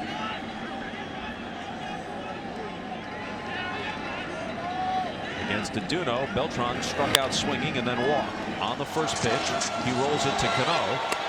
2 out in the Puerto Rico 6th. This has been quite an impressive display. We've shown you some of the numbers by this Dominican bullpen. It has to be demoralizing. I compare it to '96 when Mariano Rivera was a setup man for the Yankees for John Wetland, and I know from talking to other managers, they just said, you know, it's a 6-inning game. If you don't get the lead or get in it, and there's the number, 35 innings, just 20 hits. So if you look at the walks and base on balls, one of the buzz stats these days, they now call it whip. Long before whip, we call it base runners per 9 innings. It's the same thing. You add up the hits and walks, and when they just equal the innings pitched, that's about as effective as you can get. And then you add to that, they can strike out guys as well. And here's what's behind Dotel, should they choose to use any or all of them. Santiago Casilla, who has been so effective with the Giants. Alfredo Simon, who had an ERA under 3 for the Reds a year ago. Pedro Strop, whom you mentioned, who was part of that ultra-effective Baltimore bullpen last year. And then Fernando Rodney, who has closed out most of their victories in this WBC, and who went Dennis Eckersley a decimal point better with an ERA of 0.60 last year for Tampa, saving 48 out of a possible 50. Now, I know they're good, but I'd be a little careful about celebrating and dancing till you get that 27th out.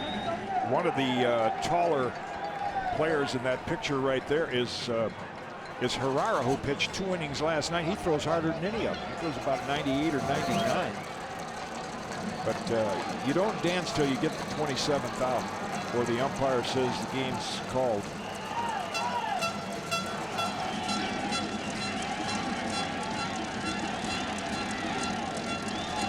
Dotel's 0-2 to Yadier Molina. Hit right back to him. He virtually runs it all the way over there himself, before underhanding to Encarnacion. A quick 1-2-3-6. Then they are not heeding your advice. They seldom do. The wisdom of the ages is no more. United States of America. República Dominicana. Mexico. Nippon.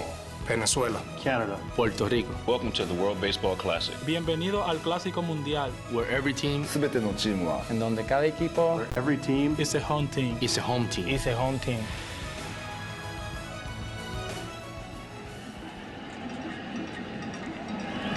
Bottom of the 6th inning in the championship game.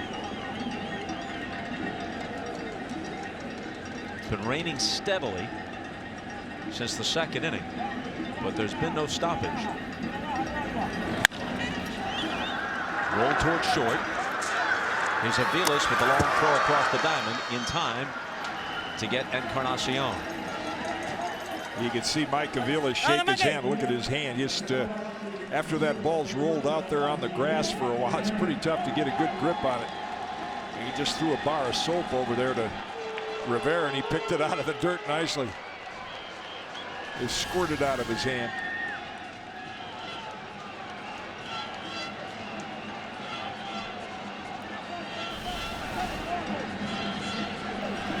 So Miguel Tejada with his first at-bat of the game. Hanley Ramirez was 1 for 2 while he was in there. He jammed his right hand diving for a ball to his left earlier in the game, and that might account for why he eventually came out. Tejada, the 6-time All-Star and 2002 American League MVP, when a member of the Oakland A's. Now at age 38, and after that being released by the Baltimore Orioles in July of last year, he's a member of the Kansas City Royals, caught on kind of as a backup guy, modest contract. Here's what happened to Ramirez back in the 3rd inning. Jammed his thumb, and we'd have to guess that's the reason he's not completing this game.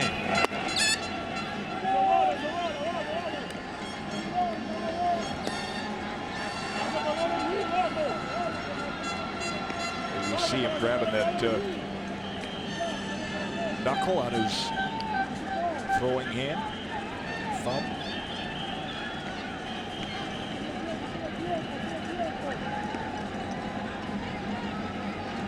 The 2-1 to Tejada. Cuts and misses. Over 90% first pitch strikes by Eram.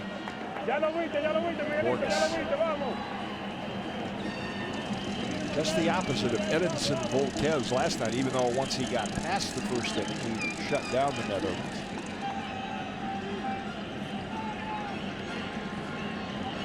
The Dutch actually held a brief 1-0 lead before the favored Dominicans rallied and won 4-1. Tejada's career has not been without controversy. He was named in the Mitchell report, subject of a congressional investigation at one point. But his love of the game has never been in doubt. And so it's really not surprising that a guy who's made as much money as he has and has been an All-Star and an MVP would try to keep playing as long as he possibly can, even in a reduced role now as a Royal backup. Drops the bat in disgust as he lifts a pop into shallow right, which Rios takes. Now, I understand he'd like to get into coaching or managing. I think the story when Miguel first came up is how he played baseball with a cardboard box for a glove in his early days. Dominican, when you go back to Epi Guerrero scouting for the Blue Jays when they first signed Tony Fernandez and all those great, it was just a shortstop factory for years. Now it's complete baseball in all positions. Nelson Cruz with 2 out. Takes one on the corner for a strike. Started with the Ozzie Virgil Sr. 1953 was the first major league player. Played for the Tigers, and of course the most famous throughout the first pitch last night. Most famous first player, Fody Belushi. And then just came a torrent of All-Star and perhaps Hall of Fame players. Only Juan Marichal has been elected to the Hall so far, but there are those lining up behind him with the credentials to be considered. left center field. On the run is Pagan. It's over his head and one bounce against the wall. And on his way to second with a 2-out double is Cruz.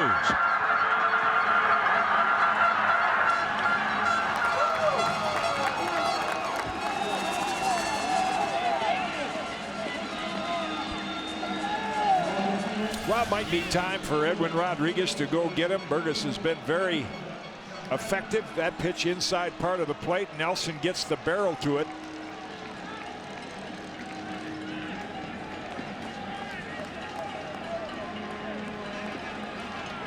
Even though he didn't start the game, he's allowed to go 95 pitches, and he's up there, I would say, around the 70 limit right now. Ricky Bonas 68, so you're pretty close with your guess.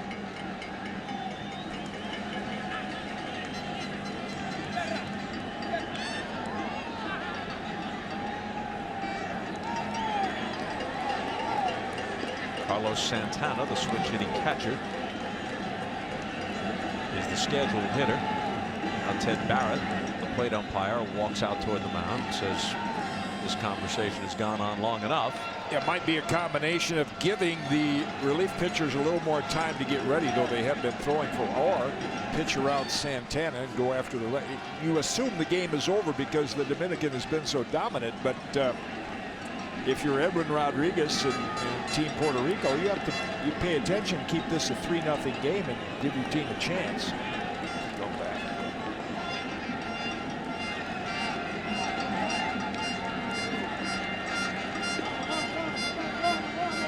Santana's 0 for 2.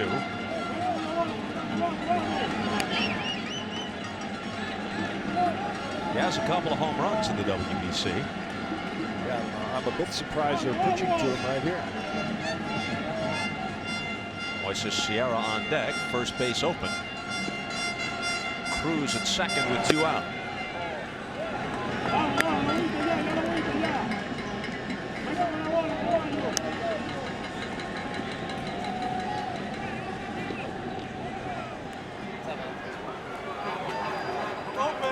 Signaling down the bullpen. Are they both ready? Lefty and righty. Xavier Cedeno, the left-hander. Even though they're not walking him intentionally, it looks like one of those old pitch around him. I would think he'd have the green light right here if he sees something he likes.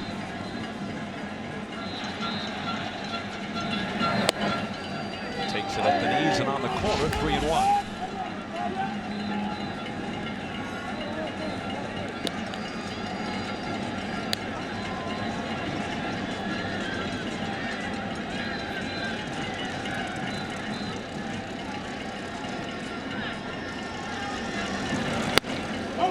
And he walks it.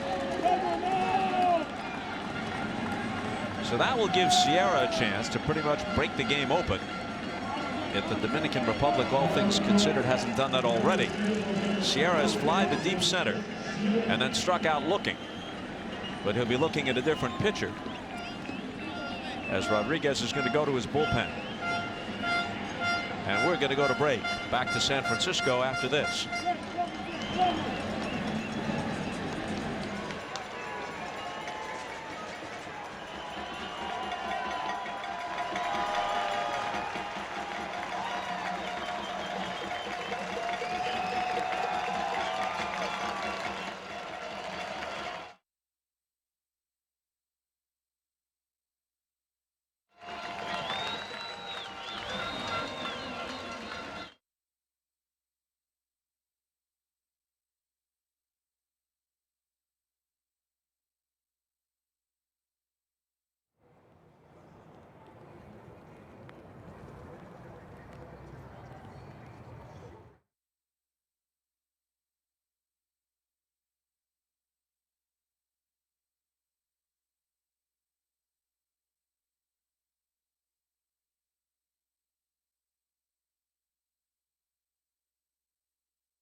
You got time. Do the statues.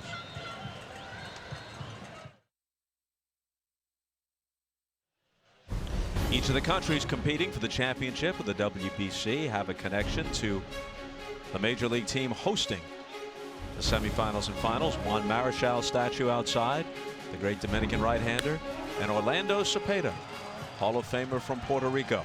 Cha-cha. We thought it might be fun to take a look at the all-time team from the Dominican Republic and then from Puerto Rico. Some of this is subjective, but this is what we put together. Sammy Sosa and Manny Ramirez each have Hall of Fame numbers that might not get them to Cooperstown because of other factors, but we put them on this all-time team. Pedro Martinez certainly will follow Juan Marichal into Cooperstown. Now here's the all-time Puerto Rican team. Little thin in the pitching ranks, although Willie Hernandez did win the Cy Young Award in 1984 as part of the world champion Detroit Tiger team. And I think the MVP award, both. There's Cha-Cha, Orlando Cepeda. Yeah, he was the Cy Young Award and MVP award winner that year. Here is Jose De La Torre out of the bullpen. He's recorded 16 outs in this WBC in 5 1/3 innings of work, and 11 of those 16 outs have been on strikeouts. Property of the Red Sox struck out a hitter per inning last year, moving up the ladder in about 3 different classifications. Facing Moises Sierra. Earlier you were remarking how unusual it is to see a pitcher under 6 feet tall these days. Well, De La Torre is listed as just 5'9". When we looked at those all-time teams a moment ago, Juan Marichal was only about 5'10". Pedro Martinez, 5'11" maybe. My boyhood hero, Bobby Shantz, was 5'7". Won an MVP as a pitcher. That, by the way, is the ideal height for an American man, according to research I have done myself. 5'7". There's your midpoint. Well, that's your ideal. It's good for a pro golfer. Height is not necessarily an advantage there. Thinking Mike Weir, Gary Player. Yeah. Todd Watson.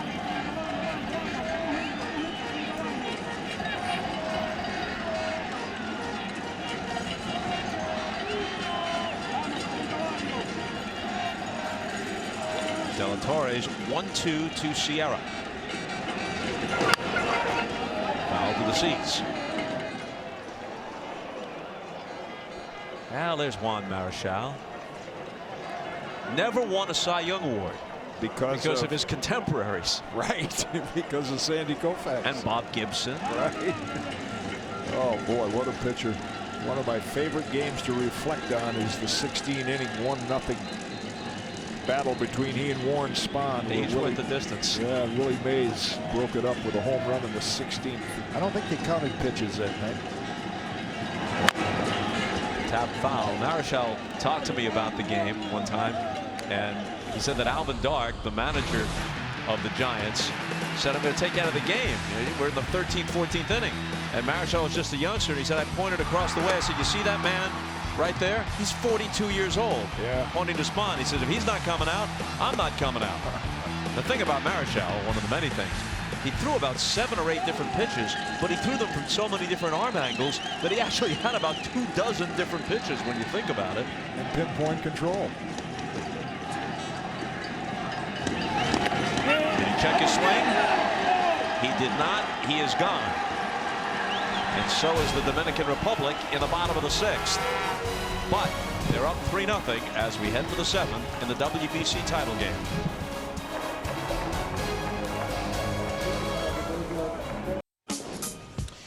Well, Harold Reynolds is old school. He trusts his eyes and his baseball instincts. Ryan Kenny from the Sabermetrician School. Now old school battles new school every weekday at 4 Eastern on MLB Now. It premieres on April 3rd. There's a sneak preview April 1st at 8 on MLB Network. International Press Corps chronicling this one. Championship game of the WBC led by the Dominican. 3-0. As we move to the 7th, 39-year-old Octavio Dotel came on in the 6th, remains on the mound to face Aviles, Rios, and Rivera.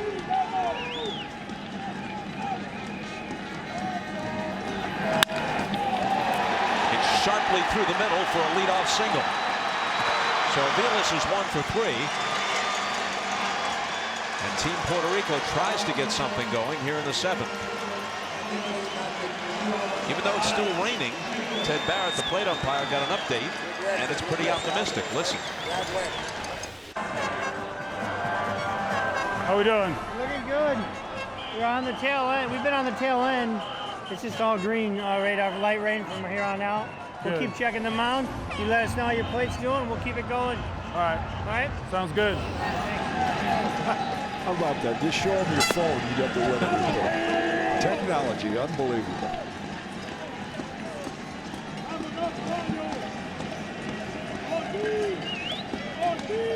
Pedro Strop is warming up in the bullpen for the Dominican Republic. I would expect the day is not too far down the road as you look at Strop, hard-throwing right-hander, the Baltimore Orioles.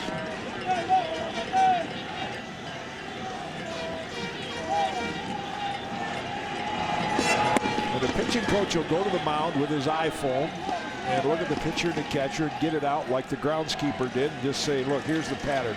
This is how we're going to pitch this guy. And it'll all be right there on the screen. Bill Castro, the Dominican pitching coach.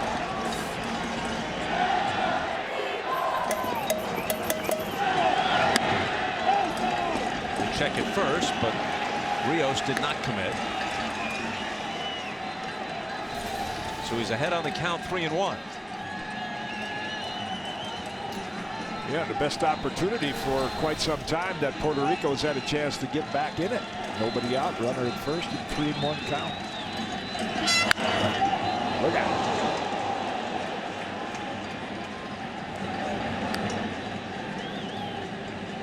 Team Puerto Rico is stranded 4 tonight. They haven't dented the plate. Rios, who had been slumping earlier in the WBC, as you see, had a homer in the semifinal win against Japan, part of a 2-for-4 night. He struck out and walked tonight. And the 3-2 from Dotel. Walked it. So a single and a walk, and all of a sudden Puerto Rico brings the tying run to the plate with nobody out in the 7th. It's about as big a rally against this bullpen as anybody's had for quite some time. 2 men on, nobody out.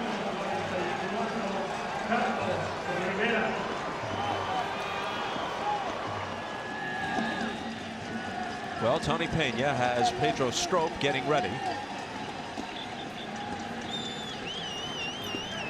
Well, the challenge for relief pitchers on a night like tonight, and it was that way even going back to Candlestick Park.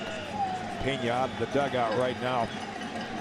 Not only raining, but it's turned cold, to get a feel and a grip on the baseball.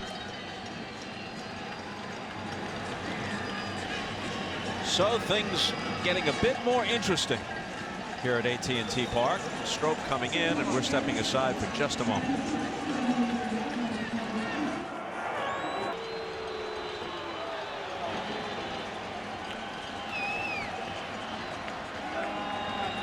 Pedro Strop out of the bullpen. Carlos Rivera into the batter's box. Strop an effective 2012 with the Orioles. And he's had a strong WBC for the Dominican Republic. He's appeared in 5 games and he's gotten the win in 3 of them.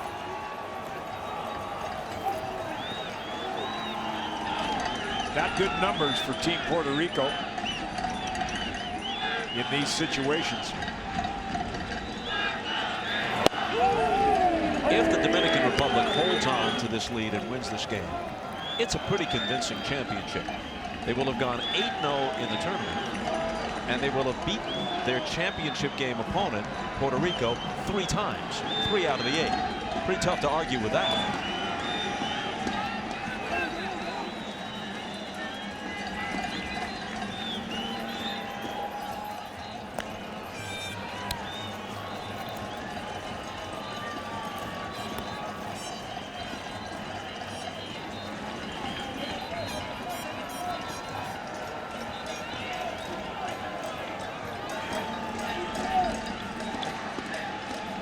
Gillis at second. Rios away from first. And Rivera fouls it back.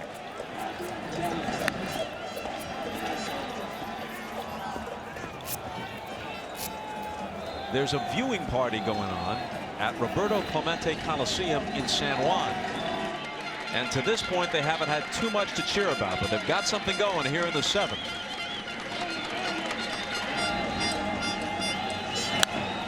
Another foul back. Puerto Rico's governor, Alejandro Garcia Padilla, is in attendance. So is the mayor of San Juan, Carmen Cruz. Roberto Clemente was actually from the city or town of Carolina, which is located about 10 minutes outside San Juan. Called strike 3.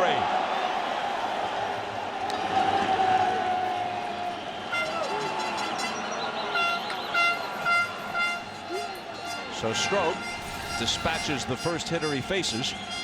Yeah, good comebacker by Pedro Strop. Such an effective pitch. I think John Smoltz, Greg Maddux in their Atlanta days did that so well. Fastball looked like it's coming inside to Rivera, but nothing more important to a pitcher than late movement. And that moved clearly back across the inside corner.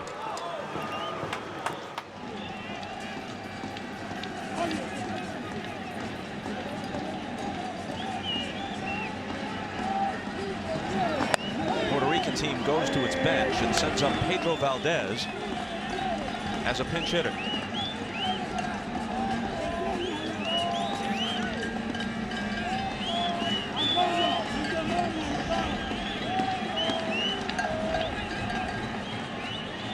So it's Valdez batting for Gonzalez. There's that comeback fastball again.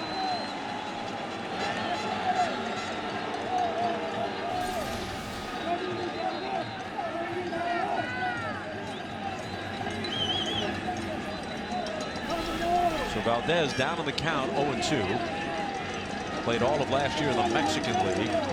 39 years old. He's played 53 career games in the major leagues. Puerto Rico has some recognizable big league names, including genuine stars like Beltran and Yadier Molina, and guys of significant accomplishment like Angel Pagan and Mike Aviles. But they don't have the overall depth, as witness the fact that they have to go to their bench for a 39-year-old guy like Pedro Valdez, who strikes out swinging. A guy with almost no major league resume. Looked like the Strop changeup there after the good moving fastball.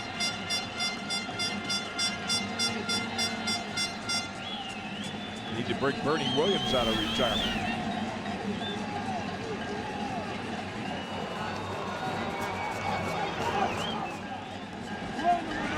Now 2 on and 2 out for Feliciano, who has singled and walked. In comes Stroke to strike out Rivera looking, and then the pinch hitter Valdez swinging.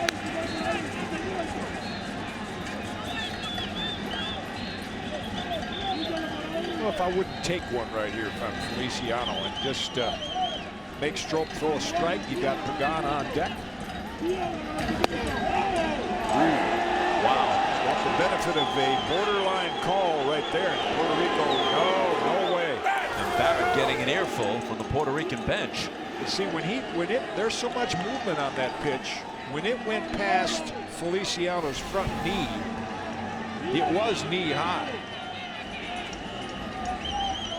But when the catcher caught it, it looked like it was really low. Popped back to third. Tejada into foul ground near the bullpen, and a tumbling catch right on the bullpen mound, or actually the home plate, to which you'd throw when warming up in the bullpen. And Tejada, who replaced Ramirez, who jammed his thumb, maybe in some difficulty himself, makes the play, comes down hard. The first 2 men reached for Puerto Rico in the 7th, but then they went nowhere. They strand them both and still trail 3-0. We'll check on Tejada when we come back.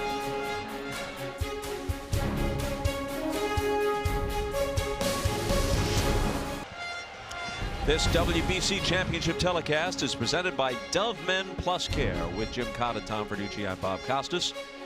Some changes now as we move to the bottom of the 7th. The new pitcher is Xavier Cedeno, and there's the new third baseman, Luis Figueroa. They pinch hit for Andy Gonzalez in the top half of the inning.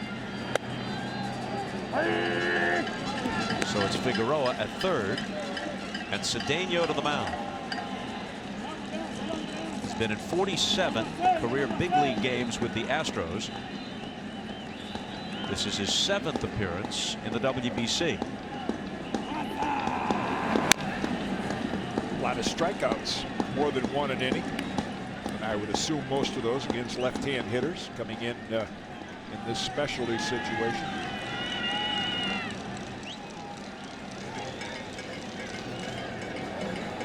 Hometown hero warming up for the Dominican team, Santiago Casilla, member of the Giants.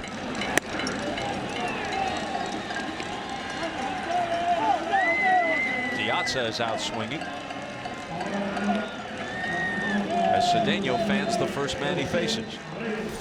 And there's a lot of left-hand pitchers like Cedeno that are hoping that scouts get a look at them. J.C. Romero, for example, does not have a contract yet. Lefties that could come in and get a left-hand hitter out like he just did. Valuable commodity in big league teams. Reyes turns around to the right side and shoots one toward the gap in right center field, and he can run forever on this one if he wants to. He's got a double. He turns second. He heads for third. He dives in, but it's not necessary. Could have gone in standing. A triple easily. And they will not wait till the game has been clinched to celebrate. They've been celebrating since they set foot on the field, and it continues. And they're backing it up with their play. So Reyes has a double and now a triple tonight. Puts it on cruise control right there and slides just for effect. A slide, a wave, and a pump. And now Ibar, who's 2 for 2 with a sacrifice. Puerto Rico forced to bring their infield in. Can't afford to give up another run. Ibar, like Reyes, a switch hitter.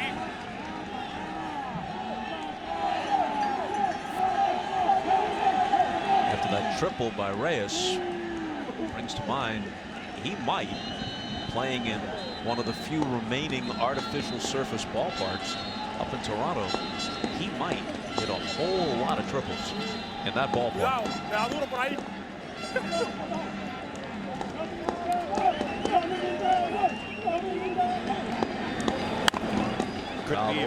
Could be like the old Kansas City Park when they had so much speed. Willie Wilson, part of their 1980 World Series team.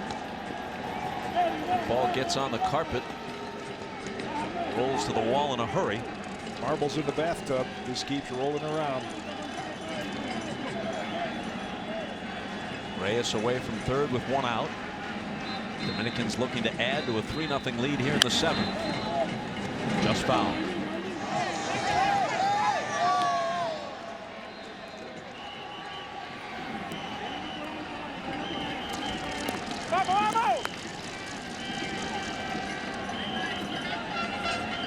Puerto Rico comes up in the 8th, down at least 3 and maybe more.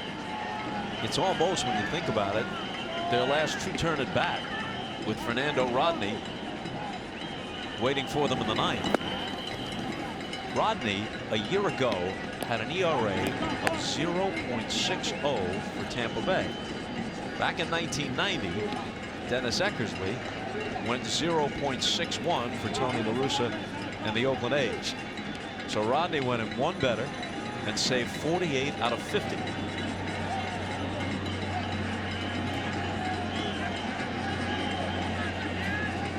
And he's been untouchable in this WBC as well. The 1-2. Sliced foul. And we were mentioning last night, this is after a rather mediocre year in California a couple of years ago.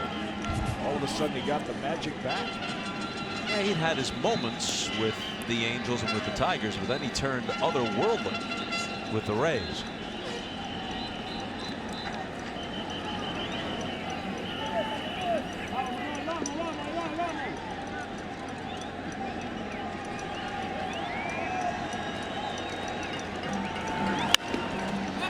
Pop-up, shallow center, back of second base, and it's the second baseman, Falou, who squeezes it, forcing Reyes to hold at third.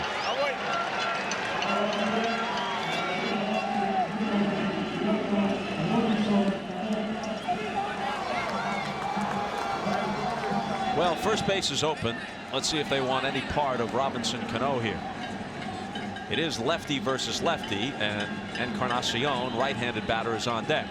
Hasn't seemed to make much difference to Robinson Cano, so he's got the luxury of pitching him very carefully, and if he walks him, you can bring a right-hander in to face Encarnacion. I noticed tonight Yadi Molina not quite the fast-paced signals that he used the other night against Japan when Mario Santiago was pitching. He put the fingers down, and the Japanese hitters with those high leg kicks, it really disrupted their timing. Much more deliberate with his pitchers tonight.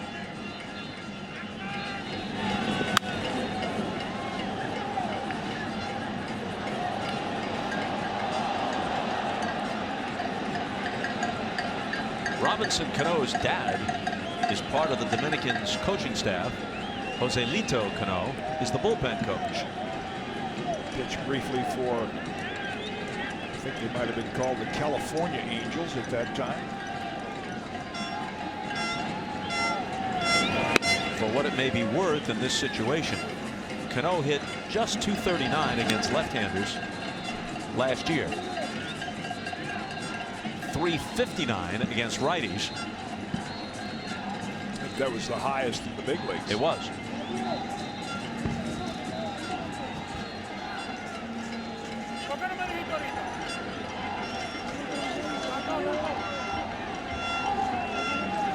Robbie's 0 for 2 tonight. He's twice flied to left with an intentional walk. Rolled toward the middle. Backhanded by Falou. Quick flip. Got it. So though his team leads 3-0, Cano has been cooled off just a little bit in this championship game. The extra few ounces added by wearing a mic did not slow Jose Reyes down, did not slow his legs down, nor his mouth. Listen.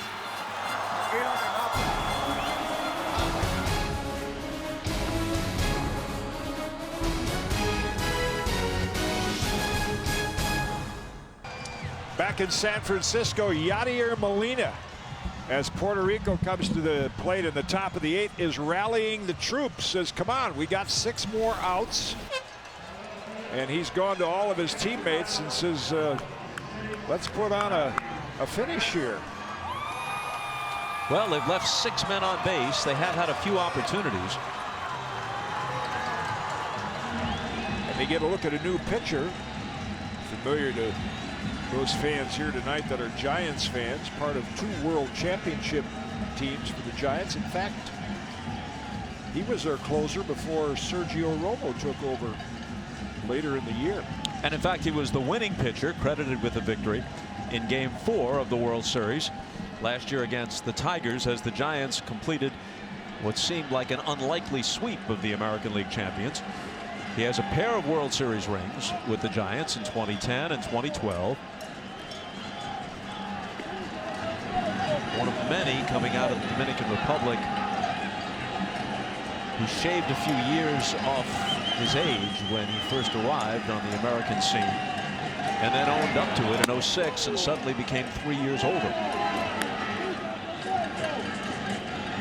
That used to be the trend when players reached that age when they were about to collect their pension. Then they added a few.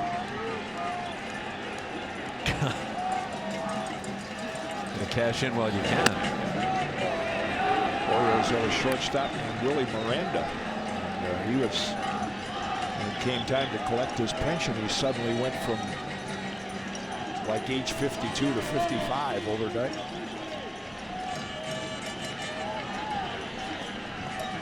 Pagan's 1 for 3. Appeared to be taking all the way, and now the count 2-1. Yeah, part of that Molina pep talk was probably to try to rally his troops this inning, because as you pointed out, the last inning, if they don't score now, they're going to have to look at Rodney in the ninth, who has been tough to score on for anybody. Fernando Rodney, the hat worn at a rakish angle, and some of his teammates have followed suit, and he has that signature gesture pointing skyward after notching a save, and now that's become the victory salute for the entire team.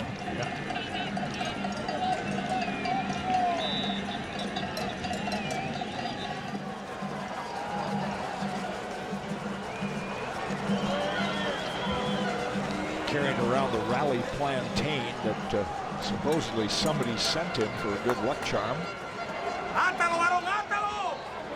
You figured out exactly what that was, right? Thank heaven for Google. Plantain, you do not eat raw like a banana. There's a walk to Pagan to open the 8th. You don't eat it raw like a banana. It has to be cooked, and it's an ingredient used in many savory Caribbean dishes, I'm told, and according to some, a source of power. There it is, though it looks like, you know, a cousin of the banana.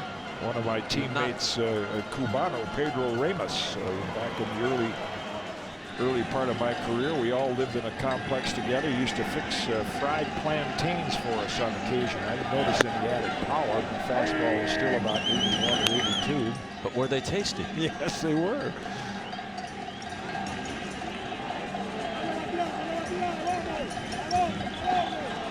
Falou is 0 for 3.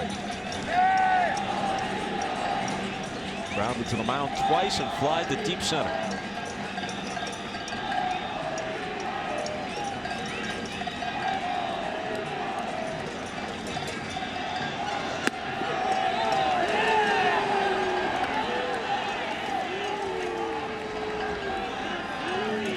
And Casilla has him down on the count 0-2.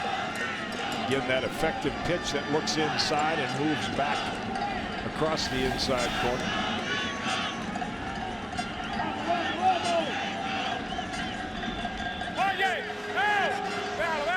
He is stepping off and looking Pagan back. Jose Veras is warming up in the Dominican Republic's bullpen. Carlos Beltran on deck for Puerto Rico.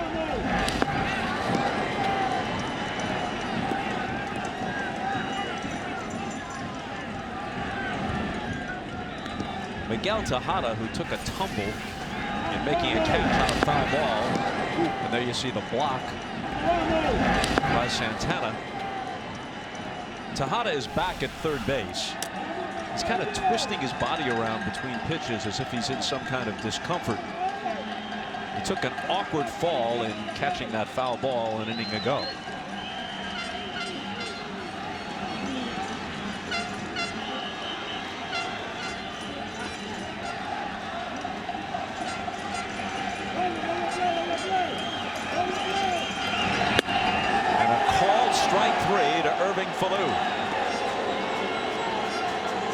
He is the latest of many to be displeased with Ted Barrett, who has had a wide strike zone tonight. Well, again, it's the late movement that comes back across. Of course, that one, when it went past Falou, he thought it was inside, and Santana did a good job of framing it and kind of stole the pitch for Casilla.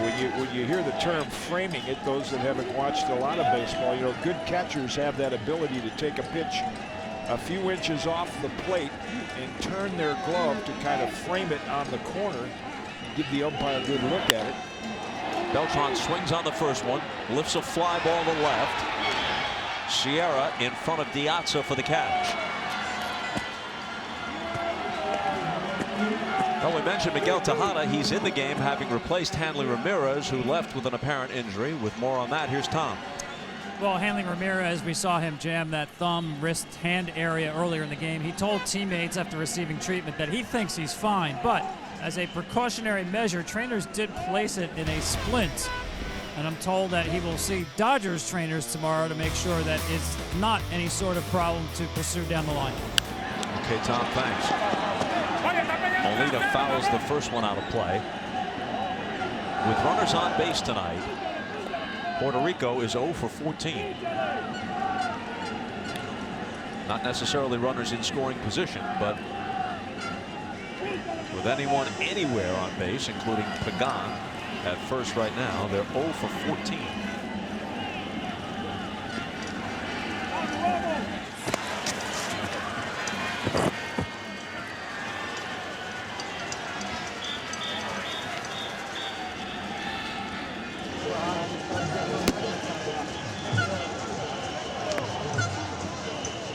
Well, that's Veras throwing, but you got to believe they're going to see Dotel before, I meant to say Rodney, before long. And on the comebacker, Casilla finishes them off in the 8th. This World Baseball Classic Championship telecast is presented by Dove Men's Plus Care. Care for what matters, and by Dick's Sporting Goods. Every season starts at Dick's. And G.I. Joe, Retaliation, in theaters everywhere, March 28th, rated PG-13.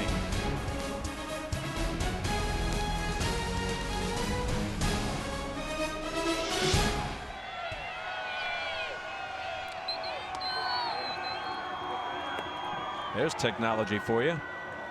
Rodney getting ready. Somebody recording it on their cell phone. And Fernando Cabrera out of the Puerto Rican bullpen. 31-year-old right-hander who spent all of last season with Buffalo, the AAA affiliate of the Mets. He's presently with the Angels organization. Between 04 and 2010, was in the big leagues variously with the Indians, the Orioles, and the Red Sox. He's pitched for Puerto Rico in all 3 World Baseball Classics. Edwin Rodriguez uses him as their closer, but here in the bottom of the 8th, down 3, bringing him in to try to keep it a 3-run game. 2 balls and a strike. Japan won the first 2 WBCs. The Dominican Republic on the verge of winning this, the 3rd. Ground ball rolled towards second. Falou with the toss to Rivera, and that brings us to a look at this game summary presented by Dove Men Plus Care. Encarnacion with a 2-run double in the bottom of the 1st. Samuel Daduno, 29-year-old starter who's a member of the Minnesota Twins, at least he was last year, and hoping to make their opening day roster this year. Pitched 5 very effective innings and stands to be the winner. An awkward moment for Miguel Tejada, but he made the play and he stayed in the game.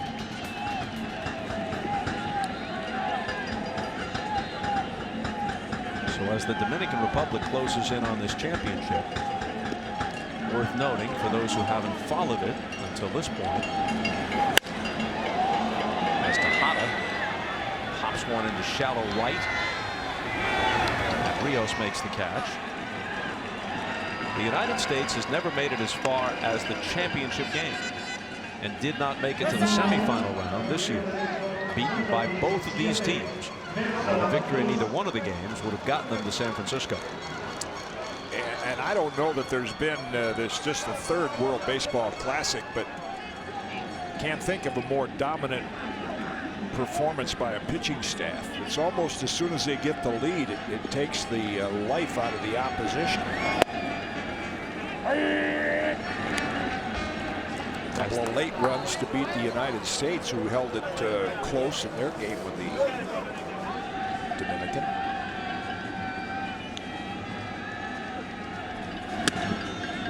As the game moves toward its apparent conclusion, the rain now is down to a relative trickle.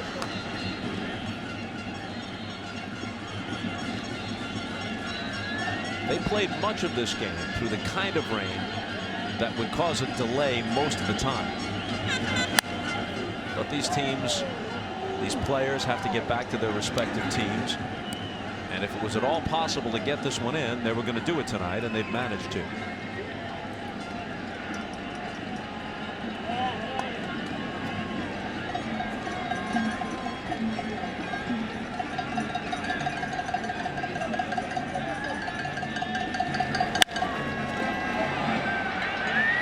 center field. Pagan scarcely has to move, and we move to the 9th. Well, ordinarily you'd say let the celebration begin in a few moments, but the celebration has pretty much been ongoing since the start of the tournament. And why not? Yeah. Hardly a single misstep for the Dominican Republic. They have been not merely excellent, they have been utterly dominant.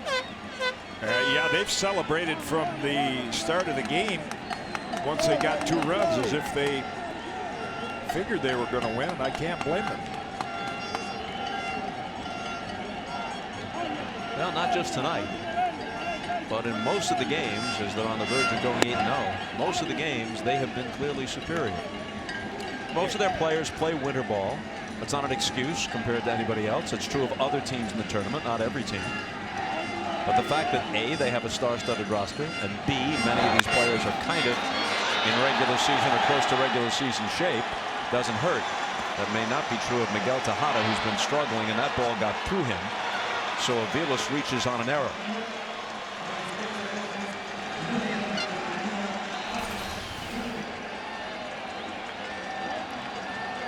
Wow.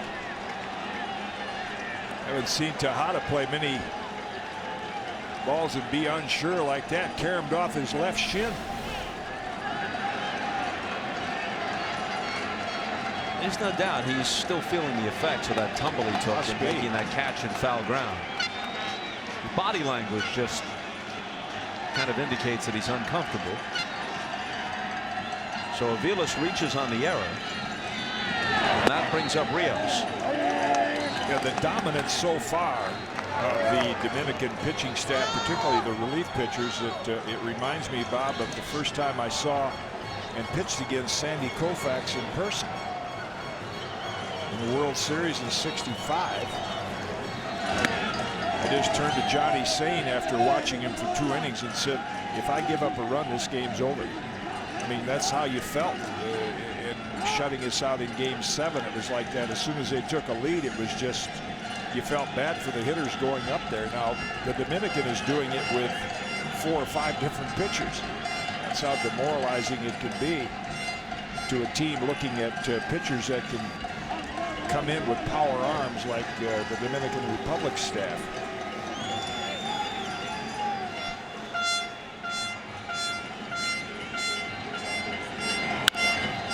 Bouncing ball foul. A ball and 2 strikes to Alex Rios, who a year ago hit .304 with 25 homers and 91 RBIs for the White Sox. In the World Baseball Classic, the batting average against the Dominican bullpen, 158.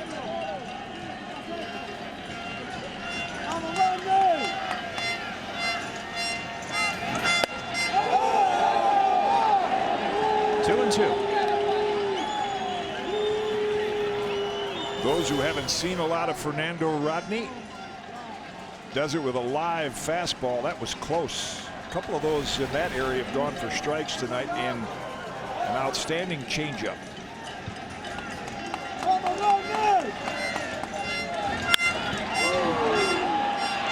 Shallow center, backing up from second base to make the catch is Cueto.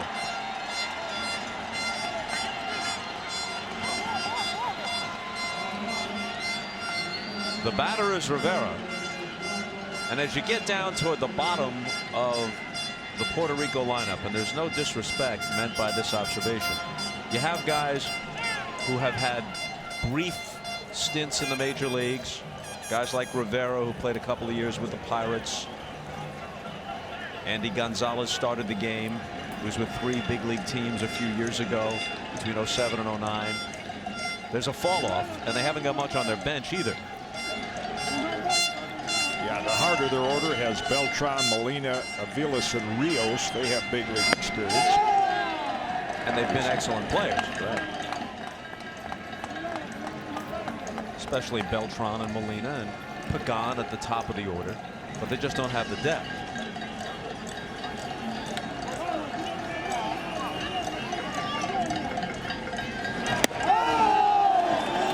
Oh, 0-2. For example, Luis Figueroa, who came into the game a couple of innings ago at third base, is on deck. And apparently they're not going to pinch hit for him. He's had 18 career big league at-bats and hasn't seen the big leagues in 6 years. Not many options there. The whole ball game, from a Dominican standpoint, really was the first inning. Reyes got him started.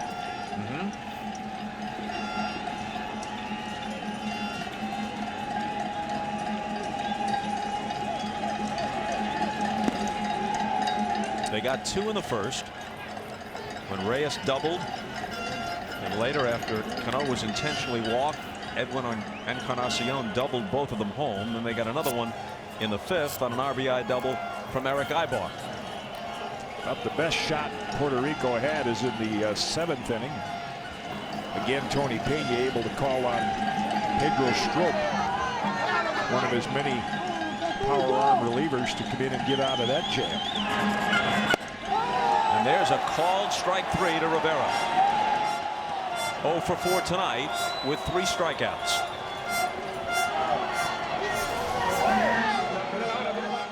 Late movement.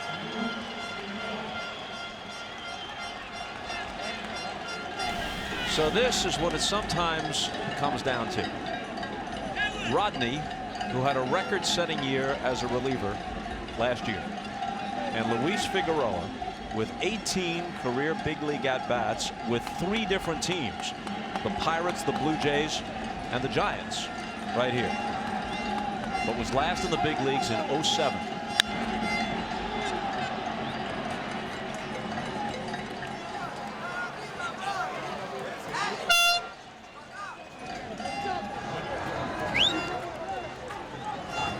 On the verge of losing this one 3-0 and going 0 for 3 against the Dominican Republic in the WBC.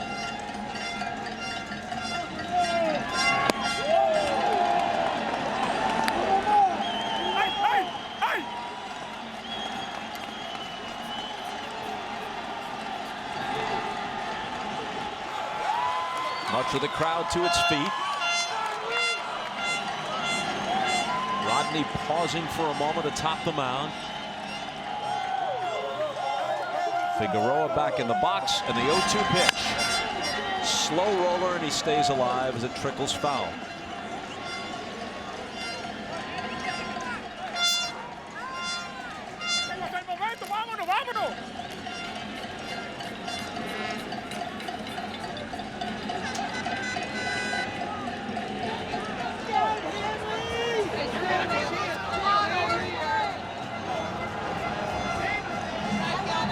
Just waiting to erupt out of that dugout.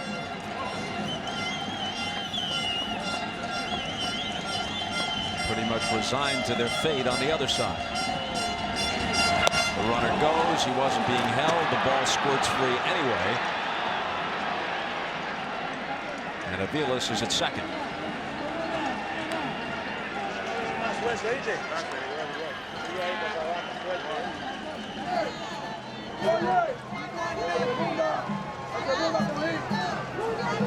So the tiny advantage there, should there be a ball hit up the middle where the only play might have been a force play. That possibility has been removed. And the 1-2 pitch. Figueroa doesn't go. 2-2.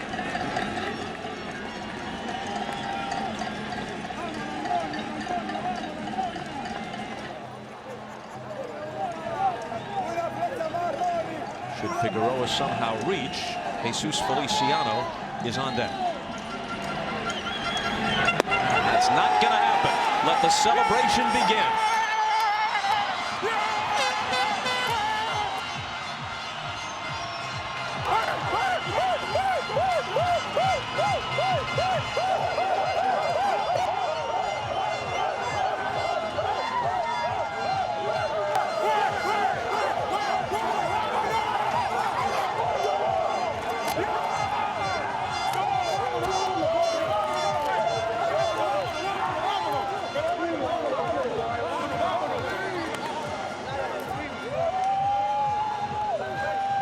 Nearly 100 players who appeared on Major League rosters in 2012 hail from the Dominican Republic. In the first decade of the 21st century, counting multiple appearances by individual players, there were 80 all-star selections from the Dominican Republic.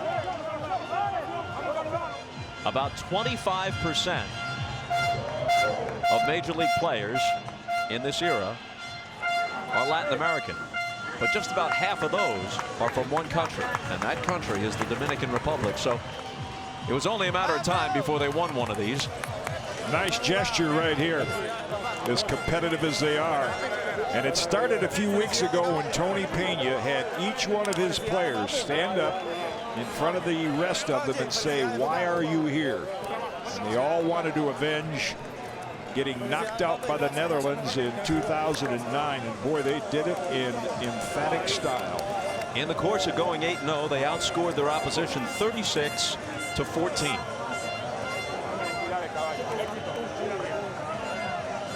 That's nice to see right there. We saw a nice gesture by Team Japan after they lost, coming out on the foul line and bowing to the fans, showing their appreciation.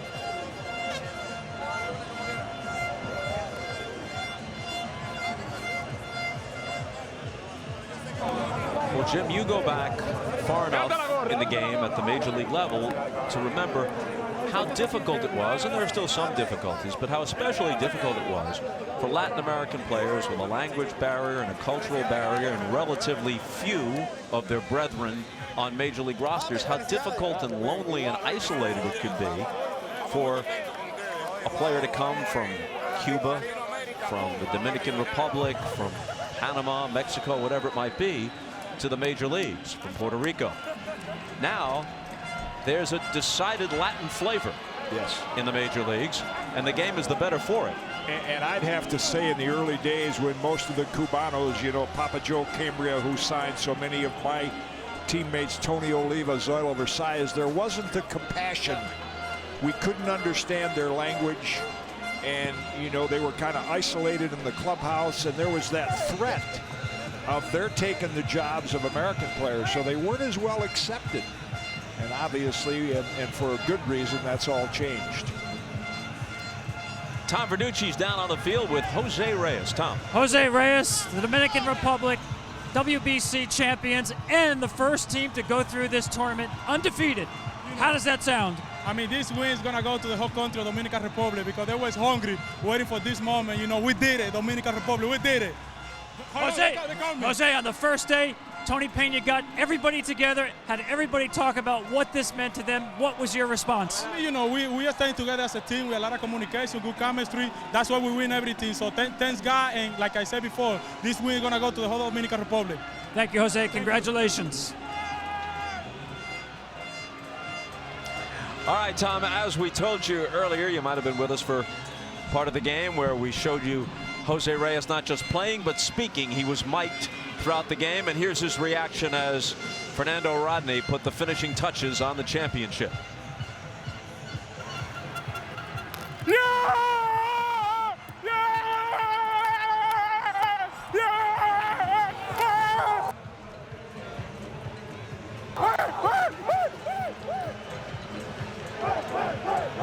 Ceremony to follow, and we'll return to San Francisco in just a few moments. For most of the night, they played through the rain, and now they reign as the champions of the WBC. Tonight's Chevrolet Player of the Game is the Dominican Republic's Samuel Daduno. Hardly the most heralded of the Dominican players, but tonight, perhaps the most important. We talked about all of his movement on his pitches, and you're getting a good look at it there in the first 5 innings, occasionally losing a little control, but always making that big pitch to get out of trouble. 5 innings, just 2 hits, no runs, 5 strikeouts, his second win of the tournament.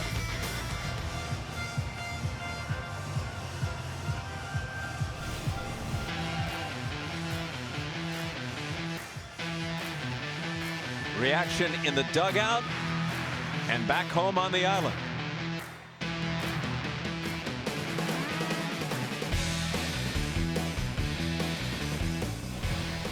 For a nation of right around 10 million people, to produce roughly 100 current major leaguers. That's some ratio. Boy, and I know right now, Philippe Alou, Juan Marichal, how proud they have to be to see how far this country has come. The island has come since Ozzie Virgil became the first back in 1953. Fernando Rodney closed it out, and now he's with Tom Verducci. Fernando, it's a very festive atmosphere here. What do you imagine it's like back home in the Dominican Republic right now? Oh, I'm so excited back home with the trophy, and for my family, for everybody follow us during that 3 weeks. First team ever to get through this tournament undefeated. How motivated was this team to put 2009 behind it? We make a good team this year because we don't have too many all-star players, but the peace we have in the field every day, this guy do it for his country, where they come from, and play hard night in, and that's why we make it so easy. I got to ask you, the Rally Plantain, what happens to it now? It's gonna take a rest for 4 years more, and then 4 more years, if you're still available, I'll bring it to the field again. Fernando, congratulations. Thank you, guys. So the Plantain is going to get some time off. Wow, it'll be evidently not being employed by the Tampa Bay Rays. Only for the WBC. Back on the shelf for 4 more years, and we're back after this.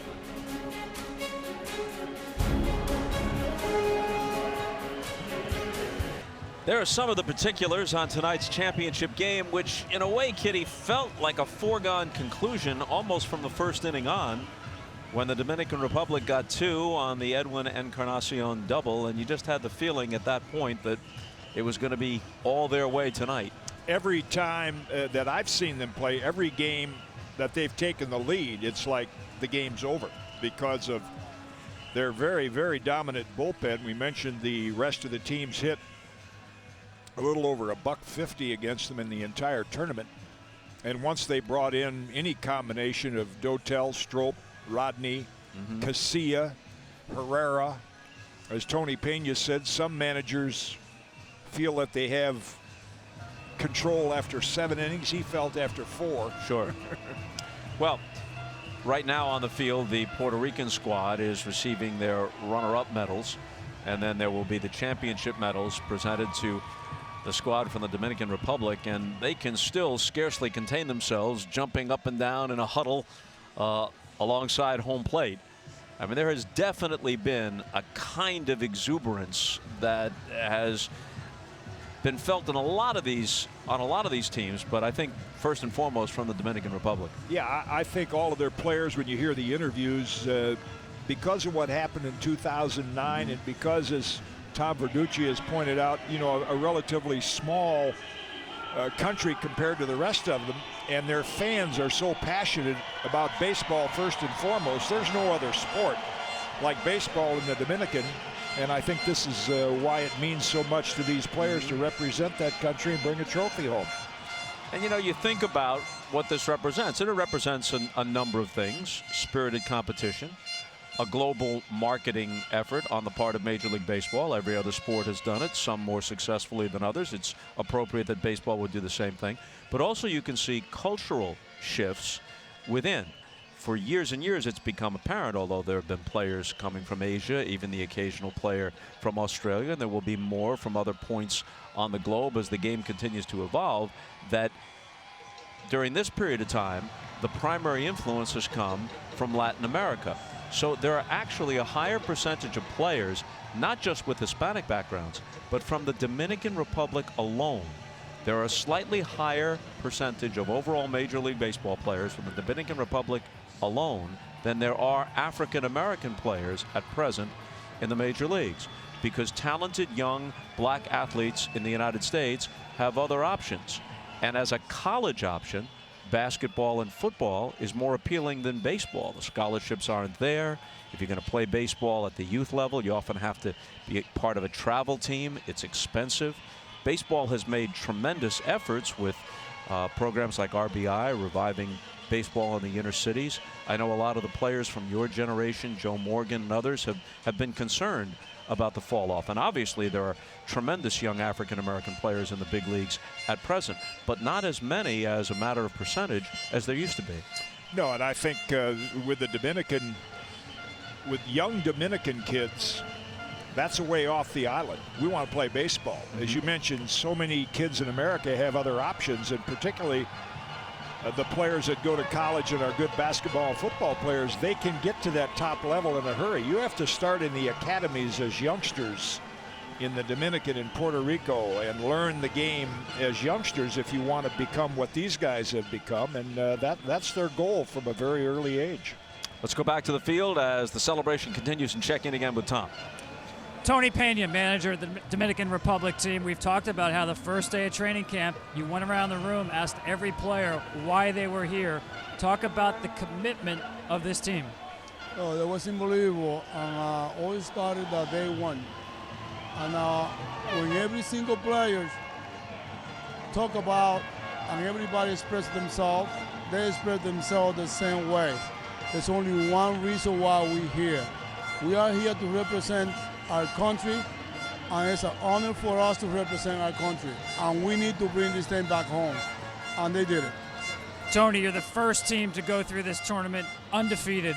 What does that say about baseball in the Dominican?